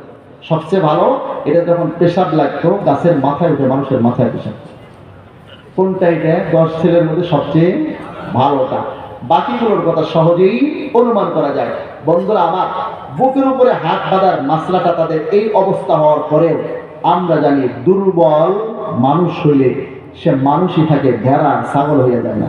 কাজে এই দুর্বল হাদিসের উপর আমল করে পুরুষ হইয়া নারীদের মতো যে পুরুষরা নামাজ পড়ে, আমরা তারপরেও তাদেরকে বলি না তোমাদের নামাজ হয় না। কোনো হানাফি আলেম কোনোদিন বলছেন? বলেন নাই। ওদের নামাজ হয় না আমরা কোনোদিন বলিনি। আমরা বলি তাদের নামাজও হয়, তবে আমাদের নামাজও হয়, তাদের চেয়ে আমাদের নামাজটা আরো বেশি মজবুত দলিল আদায় হয়। কিন্তু আমরা কোনোদিন সহি সহি বলে চিল্লাই না। কারণ কি? আমি আগেই বলছি, কারণ আমরা ডিমের ব্যাপারই না। মুরগি ডিম দিয়ে চিল্লায়, কিন্তু ঝিনুক মুক্তা জন্ম দিয়ে চিল্লায় না। ইমাম আবু হানিফা রাহমাতুল্লাহ আলাইহি সবচেয়ে বড় মুজতাহিদ ছিলেন। এই উম্মতকে ইজতিহাদের রাস্তা, কোরআন হাদিস থেকে গবেষণা করে মাসলা বের করতে হয় কেমনে, মূল নীতি লিখে গেছেন, শিখিয়ে গেছেন ইমাম আবু হানিফা রাহমাতুল্লাহ আলাইহি। আকীদার প্রথম কিতাব লিখেছেন ইমাম আবু হানিফা রাহমাতুল্লাহ আলাইহি, ফিকহুল আকবার। হাদিসের প্রথম কিতাব লিখেছেন কিতাবুল আসার, ইমাম আবু হানিফা রাহমাতুল্লাহ আলাইহি। এটাকে অনুসরণ করে ইমাম মালিক রাহমাতুল্লাহ মুওয়াত্তা লিখেছেন। হাদিসের প্রথম কিতাবের লেখক ইমাম আবু হানিফা রাহমাতুল্লাহ আলাইহি। চলুন এরপরে আকায়েদের প্রথম কিতাবের লেখক, আকীদার প্রথম কিতাবের লেখক ইমাম আবু হানিফা রাহমাতুল্লাহ আলাইহি। ফিকহের ব্যাপারে ইমাম শাফিঈ রাহমাতুল্লাহ নিজেই বলেছেন, ফাইন্নান নাসা ফি ফিকহিন ইয়ালুন আলা ফিকহিল ইমাম আবি হানিফা। ফিকহি গবেষণা, কোরআন হাদিস থেকে মাসলা কিভাবে বের করতে হয়, এই বিষয়টাতে কিয়ামত পর্যন্ত সমস্ত মানুষ ইমাম আবু হানিফার ফিকহের দিকে মুখাপেক্ষী থাকবে। কারণ কোরআন হাদিস থেকে গবেষণা করার মূল নীতিটা আবিষ্কার করেছেন কে? ইমাম আবু হানিফা রাহমাতুল্লাহ আলাইহি। বন্ধুরা আমার, আমি বলতেছিলাম আমাদের দেশে ইসলাম পালন করা হয় কয় পদ্ধতিতে? 3 পদ্ধতিতে। একটা হলো মুফরিদিন, যারা বাড়াইয়া আল্লাহ নবীর আদর্শ, সাহাবায়ে কেরামের আদর্শের উপরে আরো কিছু বাড়াইয়া আমল করেন। আবার কিছু আছে মুফাররিদিন, তারা বাদ দিতে মাইনাস ফর্মুলাতে গিয়ে ইসলাম পালন করে। এইটা বাদ দিতে এখন তারা এমন একটা পরিস্থিতি নিয়েছে, কালেমার অর্ধেকটা তারা এখন বাদ দিয়ে দিচ্ছে। আল্লাহর জিকিরকে পর্যন্ত তারা বিদআত বলে। এই মাইনাসের সিলসিলা এখনো শোনাইয়া শেষ হয়নি। এটা ইনশাআল্লাহ আগামীতে কোনো সময় বলবো। আকীদার ক্ষেত্রে তাদের অবস্থান কি, আমলের ক্ষেত্রে তাদের অবস্থান কি, এটা মনে রাখবেন। তাদের চেয়ে মজবুত আকীদা আমাদের, তাদের চেয়ে মজবুত নামাজ আমাদের। কেউ বললো আপনাকে কানে কাকে নিয়ে গেছে, চিলে নিয়ে গেছে, চিল আর কাকের পিছনে দৌড়াবেন না, একবার কানে হাত দিয়ে দেখবেন। মুসলমান ভাইরা আমার, এখন এই বর্ধিত করে যারা ইসলাম পালন করে, ছাঁটাই করে যারা ইসলাম পালন করে, সংযোজন বিয়োজন মুক্ত ইসলাম পালন করতে হবে। এই দলের নাম মুতাদিলিন, আর এই দলের নাম হলো আহলে সুন্নাত ওয়াল জামাত। আর এর বাস্তব নমুনা যদি দেখতে চান, তাহলে আপনি দেখতে হবে গোড়াই ইউনিয়ন ইমাম ওলামা পরিষদকে।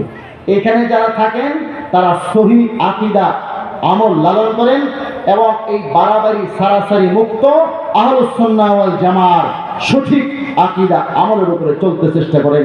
এই ওলামা পরিষদের সাথে আমরা আছি তো ইনশাআল্লাহ। আজকে পর্যন্তই আমি একটা হাদিস পড়ছিলাম, বুখারী শরীফের 1 নম্বর খণ্ডের 6 নম্বর পৃষ্ঠার 8 নম্বর হাদিস, কিতাবুল ঈমানের প্রথম হাদিস। এবং এর সম্পর্কে আরো যে কথাগুলো আছে এগুলো ইনশাআল্লাহ অন্য কোনো বৈঠকে যদি আল্লাহ পাক রব্বুল আলামিন তৌফিক দেন, এবং যে আয়াত আমি পড়েছি সূরাতুল ফাতিহার 5-6 নম্বর আয়াত, এর ব্যাখ্যাও ইনশাআল্লাহ আল্লাহ পাক রব্বুল আলামিন যদি তৌফিক দেন অন্য কোনো বৈঠকে, আল্লাহ পাক রব্বুল আলামিন আমাদেরকে কোরআন সুন্নাহর সহি কথাগুলোকে সহিভাবে বুঝবার, শুনবার, আমল করার তৌফিক দান করেন। আহলুস সুন্নাহ ওয়াল জামাত সহি আকীদা আমলের উপরে, সিরাতুল মুস্তাকিমের উপর আমাদেরকে প্রতিষ্ঠিত থাকবার তৌফিক নসিব করেন। হকের কথা বলবার, হকের কথা শুনবার, হকের উপরে চলবার, মওত পর্যন্ত হকের উপরে অটল থাকবার তৌফিক আল্লাহ পাক রব্বুল আলামিন আমাদের সকলকে দান করেন।